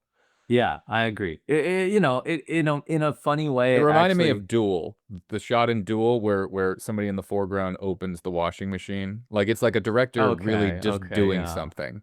But I have to admit, like in a slightly awkward way, like it wasn't 100% perfect. It felt like a little Oh bit off, wow. where you're Okay. kind of like, Okay. was this intentional? Or you're like, what is this? And so that's Oh, why I you laughed. intentional. You mean you thought that somebody was actually just vacuuming, like they're just coming No, through but the just set? like what was it meant to be? Because to me, it Well, kind of felt like, there's an interesting throwback to it. I want to hear what you think about it. But in the end, in the final sequence, the bellhop who's listening over to what they're saying, I they noticed bring him that, back yeah. and he corrects what the guy had written down. He said, "No, no, kill her," and he goes, "No, no, no, no. She said this. She said this instead of this." Like pointing out, like, "No, you're misinterpreting what I said. Maybe I didn't hear it right. Maybe the vacuum was there." Like there's a nice little thing with him coming back there, going, "No, no, she didn't say that." Yeah. But I want to hear what Yeah. you have to say about that. Um, There's an no, unintentional, I noticed that. I thought that was good. Yeah, and it was funny. Just the shots of like that bellhop kind of looking over. It was like it was so exaggerated that I was laughing. And that's exactly what you're talking about. Is it has this kind of comedy to it, and it yeah, just there's makes like it a fun. It makes it Rebecca. more fun. There's a Yeah. Rebecca aspect to something like this. Yeah. So, what you said about feeling bad for Norman, I 100% agree. So it's like this mother and daughter, they're messing with him. They're deliberately trying to push his insane, his sanity over the edge. And so I totally agree with you. Basically, the way I felt during the film is I just sympathize with Norman. I just thought this poor guy. I mean, he's just struggling. And you can feel that struggle, like, huge, because there's actually scenes where he like breaks down, and he's like, I don't know what's happening to me. Like, I can't do this. And Mary's like trying to console him. And yeah, as a viewer, I'm just like, wow, like this guy psychologically, he's just having so much trouble. And I just felt bad for him. It's like he doesn't know what's real and what's not.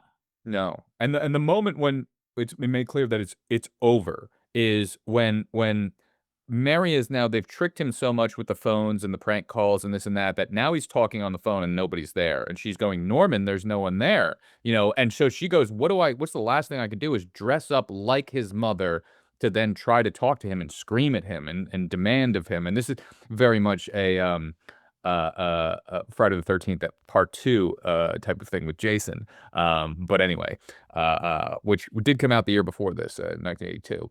So Okay. there's that aspect of the dressing up like the mother to try to control the Oh. beast, Oh, okay, yeah. element of what's happening here. Now, the moment when it's really over is who has kept his sanity is Dr. Raymond the whole time. Now, the woman who's dressed up like your mother at the top of the Right. stairs, holding the phone, which was the first impetus besides the window that became a thing where you saw the note, and she's going, Norman, she's now terrified. Dr. Raymond comes around and goes, gotcha, and she stabs, and he falls over the staircase, which the staircase in this whole series is a running theme that happens. There's Arbogast who gets fallen down those staircases. This is a different fall down those staircase. Now Norman comes out and sees this is the metaphorical, it's all over. This was the one person who was actually fighting for his sanity, and now that person is lying there dead in his home, and he Mm, looks up and there's Mother, and Mother has done it, and he's going, "Mother, I've always covered up for you. I will protect you. It's okay, Mother." But that was the final thing. The final person besides Norman who wanted to keep his sanity is now legitimately dead and has a knife sitting in there, and he looks up and it's fucking Mary trying to say, "I'm not your mother. Look, it's Mary." Like, it's like, "No, no, it's over. We broke him. He's done. He's no longer a Norman that you know. He's back to being old Norman." right. That's a great point. I didn't think of that while watching it the first time, is that doctor, Robert Loggia, you're right. He is like the singular force. He's like the stabilizing force. He's there to help Norman, to show Norman you're not crazy. Everything can be explained. He is the real Loomis from Halloween, who was trying to help Michael the whole Right. time, except Michael was not able to be helped. But this is the good doctor. Right, yeah, and so you're right, when that character is killed accidentally, but killed nonetheless, that is like the stabilizing There's force, no turning back. yeah, has been removed from Norman's life now, and now it's like it's all up to him. He has nobody who's there kinda babying him through this. Now he's on his own, and Yeah, it's like he can't keep it together. he's done. Yeah. It's actually very tragic because I realized that by the end of the film, I realized we as an audience, we want Norman Bates to be crazy, you know? We By we the don't. end of the movie, yes, and that's a Yeah. very interesting roller coaster of emotions because during the film you don't, but towards the Right. end you weirdly start doing, and they lean into that. Once Mrs. Spool is up in the window and he walks out, that music is uproarious. The clouds are behind him. That really is your hero shot. This is the Norman's back. Like that's why that is so big because your superhero is back. Fine, you wanted him, here he is. You wanted Psycho too. Yeah. Here he is. Yeah, so I thought that was really interesting. I was like, "Oh, he's crazy." I was like, "He's back." Norman's back. He's crazy again. And I'm like, "Oh, I see." It's like they brought him back to the place where they know the audience wants him in that place. Subconsciously, you want Yeah. Cuckoo Norman. Right. We don't want Norman to get better. We want Norman to be pushed off the cliff of sanity and to snap. We wanna see him snap. It's actually, like, a very kind of twisted place for the audience to be. So I It's find an that really interesting thing. interesting. Yeah. And I think you nailed it there, and I think the filmmakers know that they're doing that because you just reminded me of the opening of Psycho 4, where he goes, "Oh, I've killed before, and now I'm gonna do it again." Like they have a great I have more of a, like, a love and affection for part 4 than I probably should. Okay. But I really 3 is nice to give a one viewing to. I've seen it like 6, 7 times, you know, I probably watched it even more than that when I was a kid. Especially there's some nudity in it, so I watched it, more than normal, as a child. But before I was remembering a time period where, 4 wasn't even out on video yet.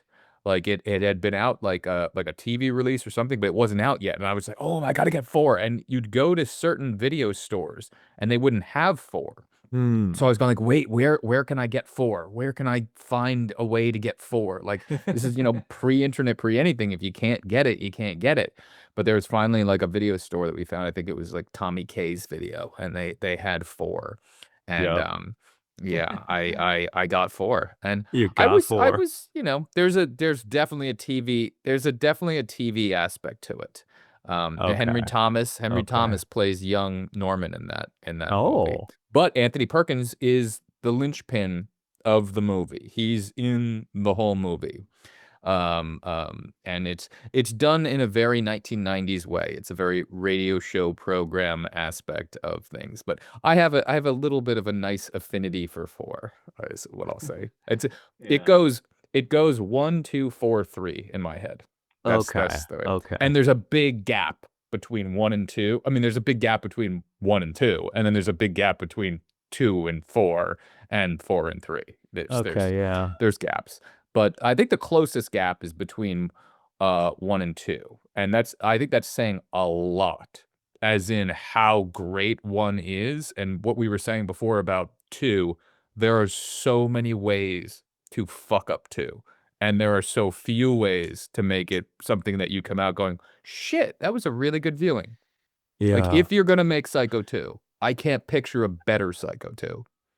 Yeah, I actually agree. Especially for the time period, Right. for like I said, for what this is. If the task is you're in the 80s, it's 22 years later, Alfred Hitchcock.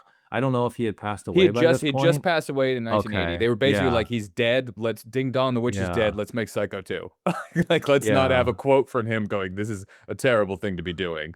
They're Right. like, "Family plot's done. We'll cash in here."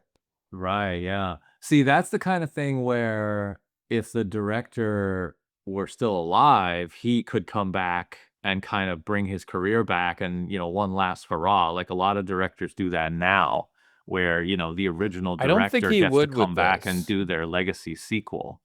For some reason, I don't think he would with this, No, you know I what I don't think he mean? would He have done he that. he's not the type of No. guy. Oh, not at all.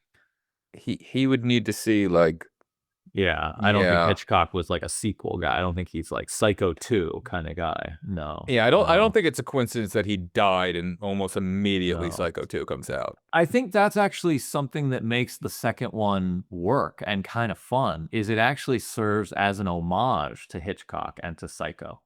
It does, It yeah. it really is like an honoring of Psycho. It's not what I said at the opening of like, "Oh, how dare you disrespect the original work of art by even making a sequel." Like, that's how younger Andrew used to think. But now, adult Andrew looks at this and says, "No, this is a love letter to Psycho." It is, yeah. Completely, because 'cause you're essentially remaking the first movie. You're trying to hit all the same beats, but you're trying to, rework it. Like, how you create the same beats without the audience suspecting that you're gonna hit the same beats, And it's very hard. So it's like the audience now knows what you're gonna do. You have to do it in a way where they're never gonna expect it. You And gotta be a magician. yeah, and somehow the movie pulls that off. The one element I would say, which is not fair at all, so I'm acknowledging that, okay? I can't wait. There is no shower scene of Psycho 2. There's no, like, great scene, you know? The murders go by very quickly. It's done more as like a mystery where who's the killer? So they Well, kind of cut away, you might right? have missed it. That you might have missed it though. But they acknowledge that by opening with the shower scene. That is Yeah, the yeah, scene in right. That's Psycho the scene. 2. Yeah, So exactly. they go, we can't top this. So we're just gonna Right. give you the greatest murder of all time right at the top, and then we know all our other murders after this never gonna lead to that. So Yeah. we're not making a movie that's gonna have the shower scene. We're just gonna give you the shower scene, and now we're gonna move on into this new film. And this does break all my rules, almost all my rules of a good sequel, where I want to see the same movie.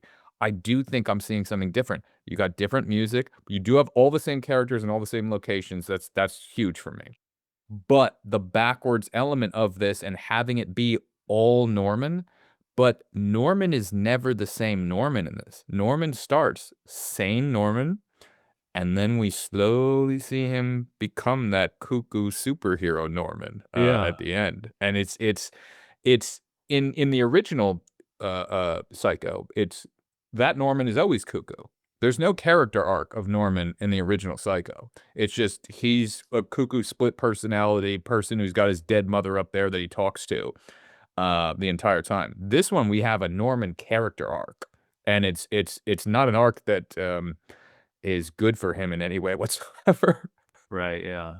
Yeah, yeah, you're right. This one, it's more character. It's very character centric. It really is a character piece. It's a character study of Norman. It's like his psychology, his mental, strength. And he's like on that tightrope and it's like, is he gonna fall?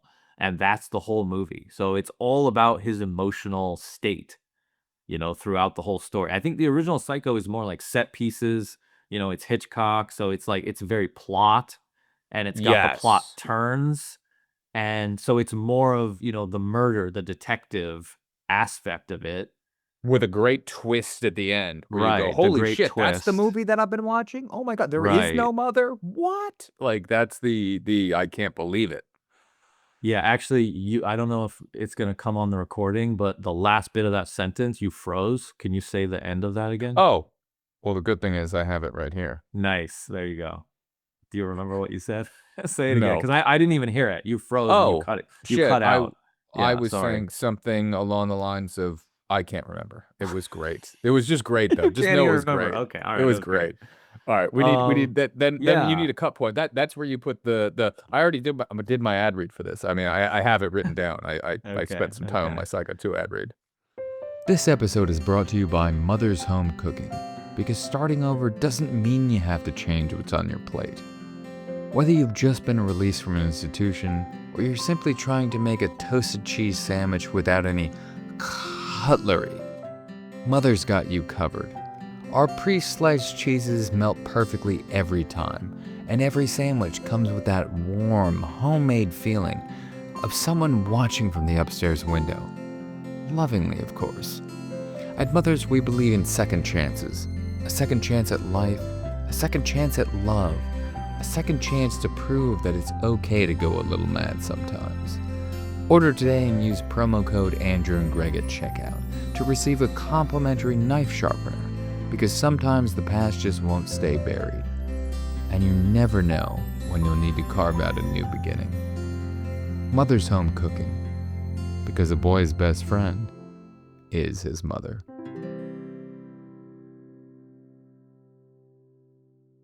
So what's your like favorite scene? Like what do you think's the best part of Psycho 2? Because like I said, they don't have a shower scene. So like what's your favorite thing about Psycho 2?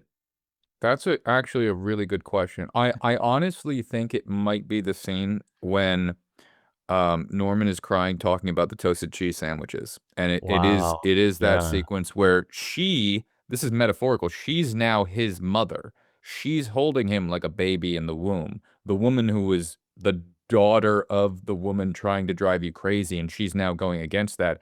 And it's the turning point where she sympathizes with him so much. And he's saying, and you feel what happened over the 22 years when she says, just think about the good things about your mother. And she does hit that point home. And he goes, I can't. The doctors took them all away. And that's where you feel the time difference of what he's gone through and how far he's come to be the person who would, you know, take his own mother out of her coffin and taxidermy her like one of the birds and put her in a window and use his voice to walk around that, like, that's cuckoo as fuck. It's the most cuckoo as fuck thing ever. The whole Ed Gein thing that the, you know, Texas Chainsaw, you know, all this stuff is based on and whatever the fuck, at least to a very loose degree. But like to get to that degree, you only feel right here what he went through deprogramming himself to get back to reality. And that specific scene between the two of them is when she goes, I'm doing something wrong here. My mother has programmed me wrong. And she's trying to make this man go insane, and I'm being a part of that, and this is insanely wrong to be doing this. And it is the only time within the movie, besides maybe, you know, there's that great shot, from the top of the house as the Yeah. child runs away after seeing, you know, the one killed That in was there, but great. Yeah, that was great. it's fantastic, and I love the shot that pulls back in his childhood bedroom that has all that Mm. black around it. I know I'm bringing it up twice. Don't edit So this to good. be No, it's so okay good to you bring it bring up it up twice twice. in That's different right. parts. It's so good. Did you ask me a question? That's This is right. my favorite thing in this is that moment because it humanizes Norman, and it's the one turning point with these two characters. She was trying to drive him crazy. He was trying to remain his sanity, and they cross as an X. Like the two of them are on different paths, and this is the one path where they cross, and she goes, "Oh fuck.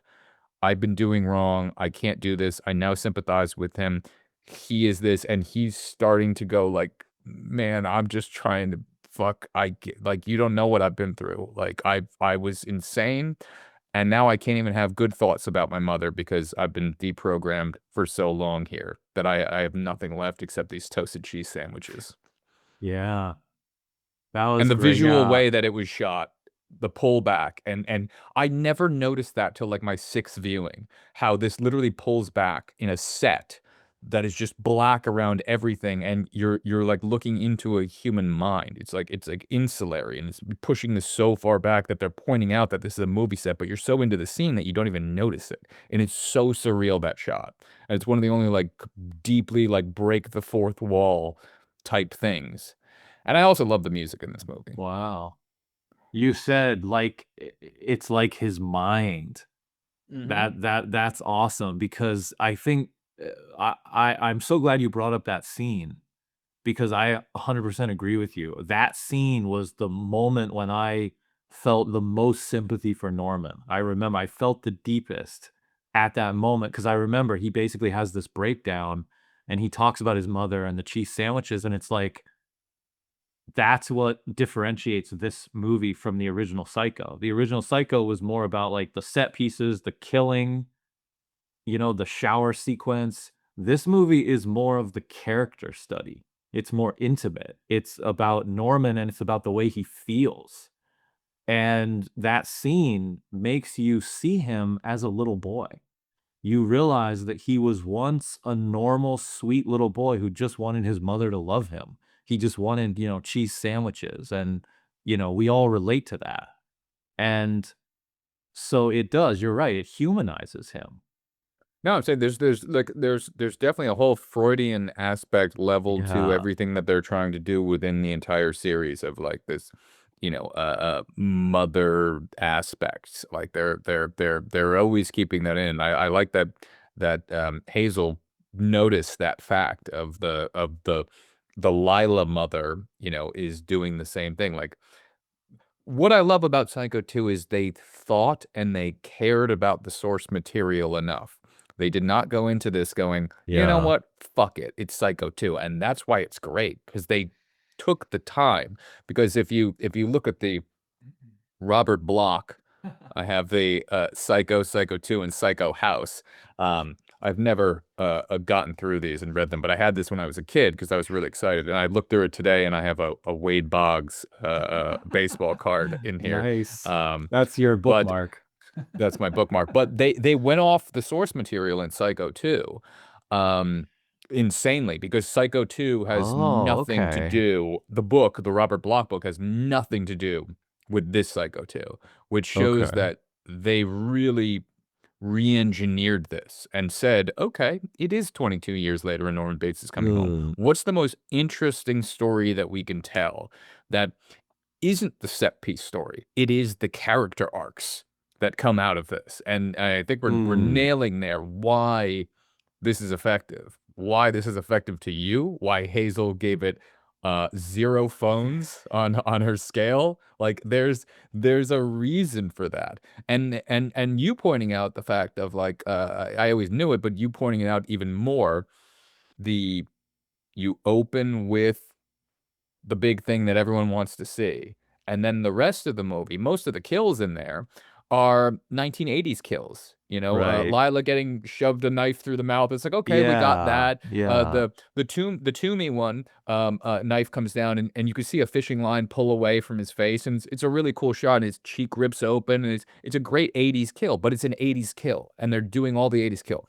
The only one that stands up to this day that is absolutely per fucking fection, and I think it's the greatest kill that I've ever seen in my entire life, is shovel to back of head. The sound effect of shovel to back of head. But before we go into that, because that's like a 10-minute conversation, you had something else to say, so I want to go into that and explore that prior to shovel into the back of the head. Well, I want to hear about that. So that sounds great. But I'll just sneak in, the relatableness, the relatability of the Norman Bates character. I just thought was great for this one because I realized like they bring him back to being like a child. They show his vulnerability. And I think that I'm only really starting to piece this together now and really think about this during the conversation. I realized that, this Norman Bates character is beloved. I think that there is something about this idea of the mother with the women. It is similar to Halloween, where he kills, Michael Myers, he kills the young girls that are having sex. He's sexually attracted to them. He can't handle it, and so he must kill them. And Michael I Myers think is a metaphor for mother. Maybe that's what is happening within yeah, there. it's clearly an offshoot of Norman Bates, that Norman Bates, but in the Psycho story, they bring the mother actually into it. She becomes like a Right. big character. So it's like, why is he killing these young women that he's attracted to? Because of mother, because of this toxic, weird relationship. He can't break free of his mother. His mother controls him, right? He's the little baby boy who has never grown up. He's never left the nest.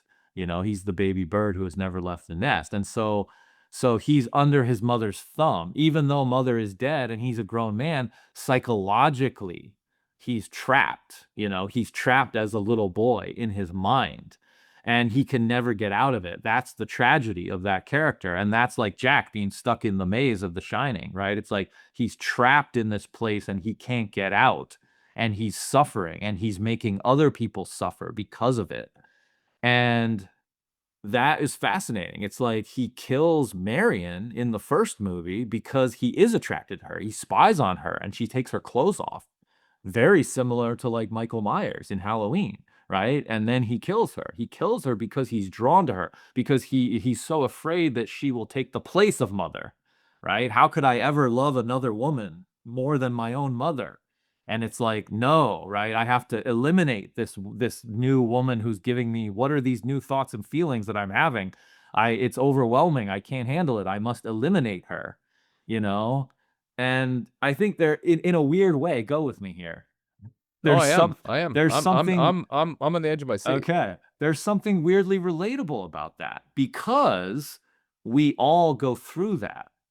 A normal person will go through it, in a sane way, but we all have those feelings. We have the feelings of like we need to separate from our parents and we need to enter into this new chapter. There's like this transition point in everyone's lives. We go through puberty, we're attracted to other people, right? We want to mate. And, that's a natural process. That's the growth process. That's an evolution process. And so you're going through that. And we watch Norman do that. And it's like he's stuck. He can't. There's something preventing him from going to that next stage of growth. And that's why it's a horror film, because for somebody to not be able to grow is horrific. You know, he is trapped. He's living in a prison of his own mind, of his own making. And that's the horror. And so I think that we really relate. He's living in the mind of Mother, because Right. She's in his, yeah. she's in his head, which is the thing at the end of Psycho, when he screams out the line, he goes, "That's when Mother killed the girl. That's when Mother killed the girl." Like he's making the argument Norman's not doing these murders. His mind is split, and Mother does the murders, which is why him killing Mrs. Spool is such an interesting kill, because that is Norman doing the kill.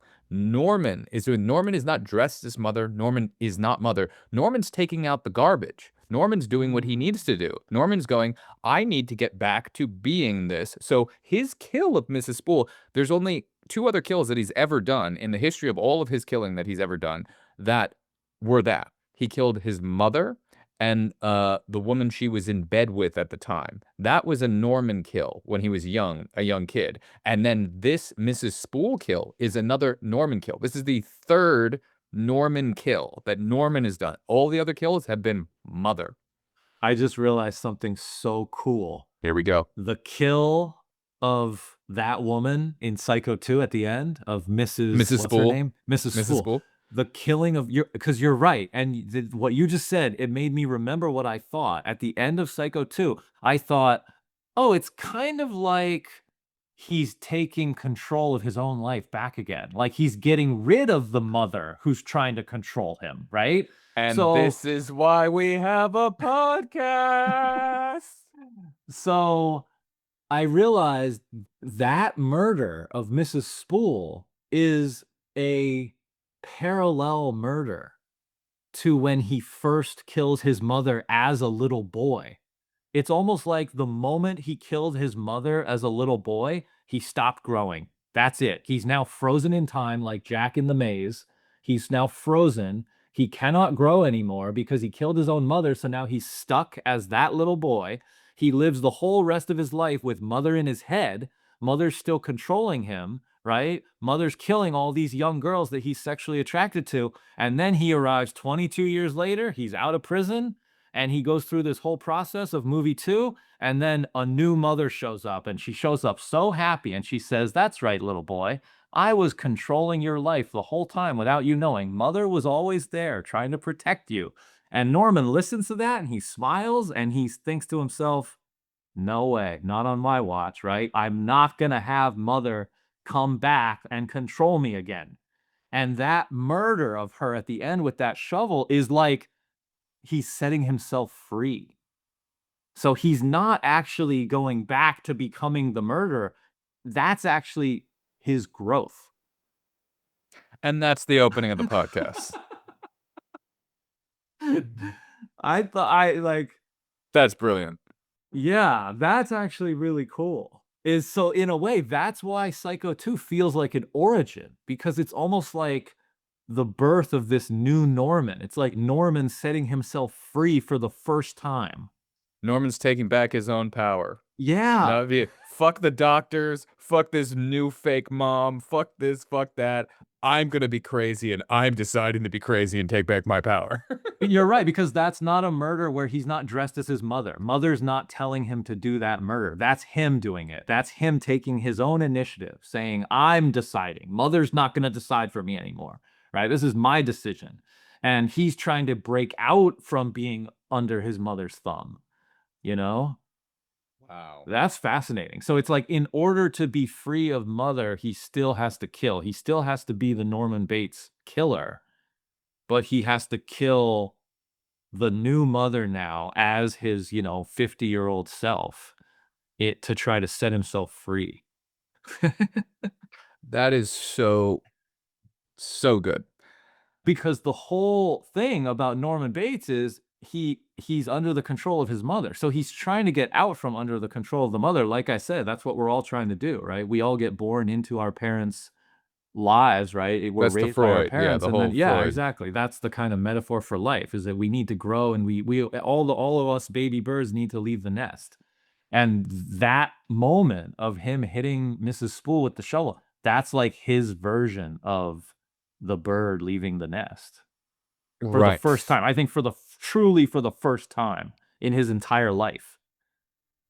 Now there's, yes to I'm all of reading that, and into there's it. only like 8 minutes left, but I do want to get in the shovel. Now Yeah, I yeah. find this to be Now let's one talk of the about most that. interesting, one of the most interesting kills, because prior to hitting her with the shovel, he's poisoned her with the strychnine that he's Right. got in the coffee. So like she's Yes. gonna die anyway. Right. And And the her head kind of last like thing, you can tell she yeah, starts yeah, to kind of she's pass already out. starting. She Yeah. could have just gone down, Yeah. but he extra wanted Yeah. to come with this shovel. And the last line that he says to her right before hitting her in the head with the shovel is, "Are you sure you won't have a sandwich?" Like he's trying to offer back to the mother the toasted cheese sandwiches that he Oh, the would get as a kid. One sandwiches. last send off, but he's not mid swing, but he's picked up the shovel and he's saying, "Are you sure you won't have a sandwich?" Like he's just going through the motions of just like there's some weird deep anger, hate, some creepiness that he's taking on a different murder. It's him doing it for the first time. He's just running through these motions of like, okay, yes, I've given her this. And when she takes that first sip, he leans in and has this like, oh, Yeah, I oh, I'm gonna remember. get, They cut to I'm him, yeah. yeah, and he's like, "Oh, I'm gonna put her up in the window." Like he's like, "Oh, he's becoming himself." Like he's Right. excited that he's gonna finally, like you're saying, break free, become himself. I'm doing this on my own. This is gonna be my thing. I'm gonna like. There's an excitement, a craziness to this, and he's so excited to fucking like get her up back up in that window and bring himself back that he's killing her 2 ways. Like, he's ensuring Yeah. the fact. It's a double entendre of like, yes, she just and she goes, "Pardon?" And as she's going, "Pardon," choking on dying, he clanks her with the shovel in a one shot where the sound, forget it. It's one of the greatest sounds of all time. It is the most humorous kill that has ever been done. He hits her so hard the chair breaks into 19 different pieces. It's the greatest. This is one of the greatest kills in all of 80s horror in any way whatsoever. And then it cuts to like a Hitchcock top-down shot and just Right. whistling. And he's just back to normal. Can't wait. And then he's just, walking up the stairs there. "Put me in my chair." It's like he's back. I Right. wanna I wanna look out the window and make sure you're not playing with any silky girls again. Like, it's, "Oh, yes, mother." And he's like, "Oh, I'm back. I'm back in my cuckoo-ness. I'm back." Because that's the weird thing. Him doing that kill on his own, becoming himself, his real self is a split mind down the middle where half is Norman and half is mother because he's walking her up those stairs, getting ready to put her in the window, and he's doing her voice. That's him being his superpower. His superpower is my mind is split. I have two people living as one in my brain, and I'm insane. And this is the way that I want to live my life, or this is the way that I'm base zero feeling comfortable. Because the majority of his life, at least that we've known of him, who knows how long it took in those 22 years to reprogram him back to being his real self, real child, or whatever. But him at base level, probably for the majority of his life, was I have two people in my brain. Yeah. In a weird way, I feel like he's happier as that person, as the split half mother in his mind. Because at least Right. then he's not wondering what's real and what's not. Like for the Well, then whole of Psycho he 2. can nurture himself. In his Right, own yeah. brain, half of his brain being mother can be his mother nurturing the other half of his brain, which is Yeah. Norman. Then he doesn't have to actually make any decisions. Norman doesn't have to make any real decisions at that point. He can just Right. refer to the other half of his brain going, "Mother says kill the girl. Mother says do this." So he feels this sense of comfort in that mind being split. That's his base.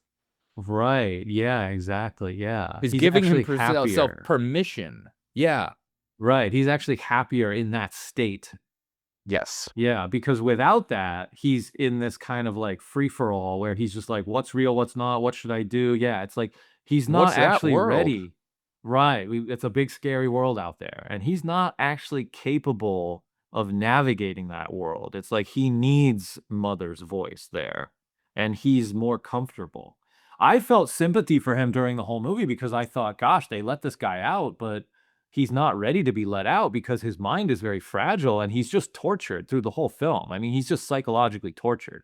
So I felt bad for the guy. I was like, you'd probably be happier in the institution, because at least in the institution, the walls are separating you from reality. There's nothing challenging your sense of reality, Right. I mean, right? Lila's not out there, waiting to just Exactly. take your Yeah. sanity away. I do think that if he just got back out, Mr. Toomey, I think he could have contended with, because he fired him and he would have been gone. But all the notes in the Lila definitely was detrimental to his thing. I think without Yeah. them, Yeah. he kind of would have been okay for a while. It might have taken him a couple years to start having sexual attraction to somebody or doing something, and then going like, oh, mother's starting to creep back in. It's a Yeah. potential that it could have naturally come back. But I think if Dr. Raymond was doing his regular check-ins and nobody was trying to fuck with him, it might have worked.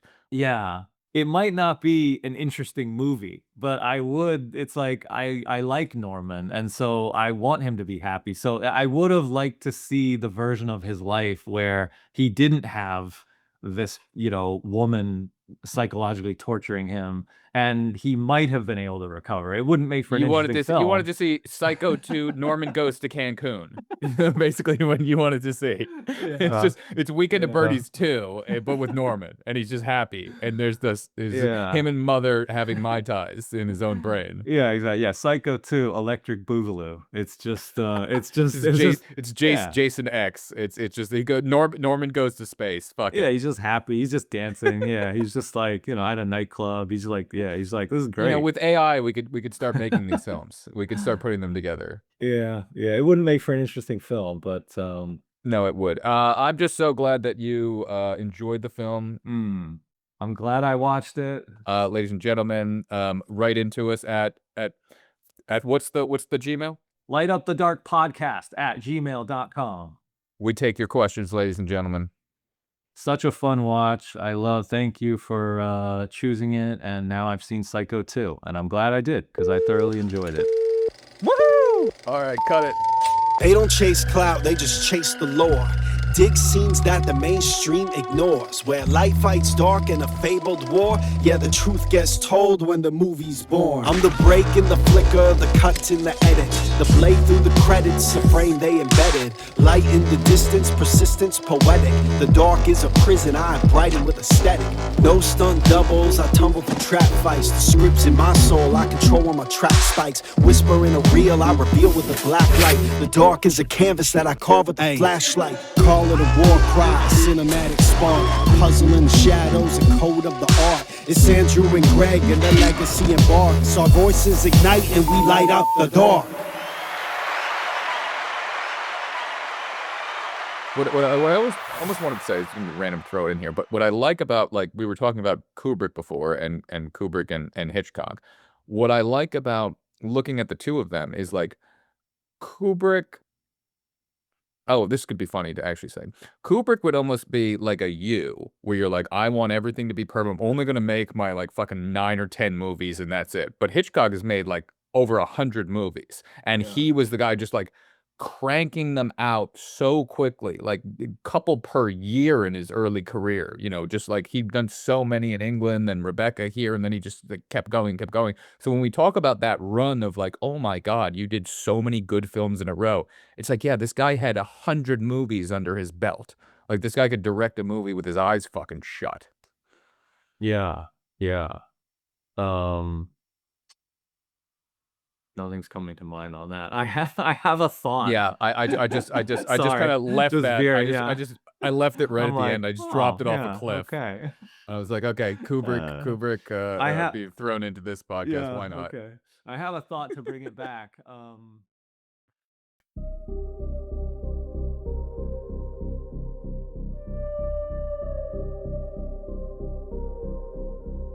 22 long years behind a locked door, but they're giving him the keys. They're saying he's restored. The house on the hill's been waiting in the dark. Echoes in the hallway still remember every mark. Mary's got a smile that feels a little strange. Lila's got a plan, she's working in the shade. Everyone believes they can pull the strings alone. Whoa.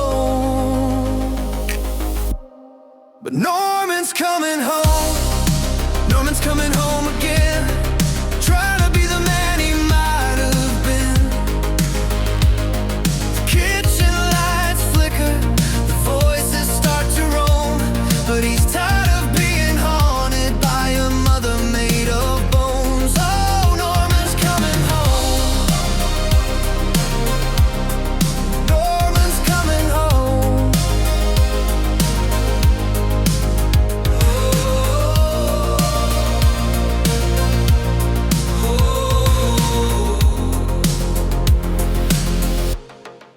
Toomey's at the motel, causing trouble out front, talking like he runs the place. Norman doesn't even grunt.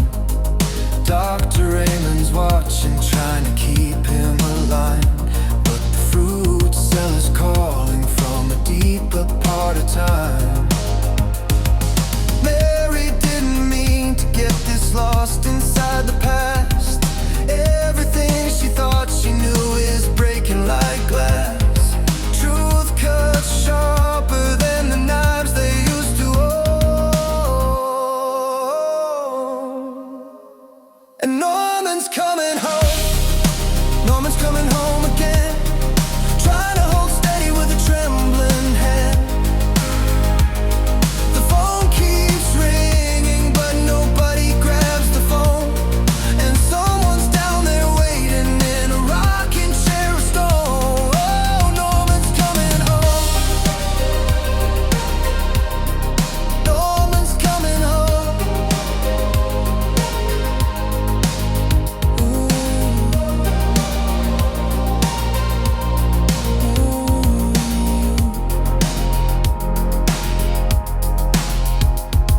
Is redemption real or just a word they say? Is the past a ghost or a debt you've gotta pay? You can hide the wig, you can hide the dress, but the truth keeps rising through the floorboards nonetheless. I wouldn't hurt you, Mary. Mother wouldn't like that. Norman's coming home again.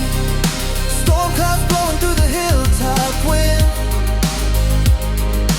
No more running from the shadows in his bones. Tonight he finally knows he's not alone. When Norman comes back home. When Norman comes back home.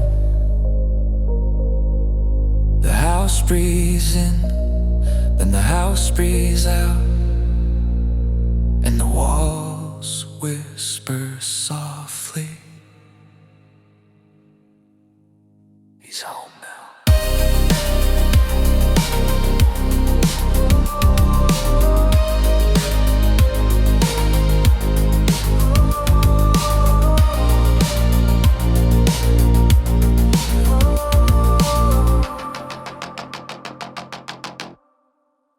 He's home now.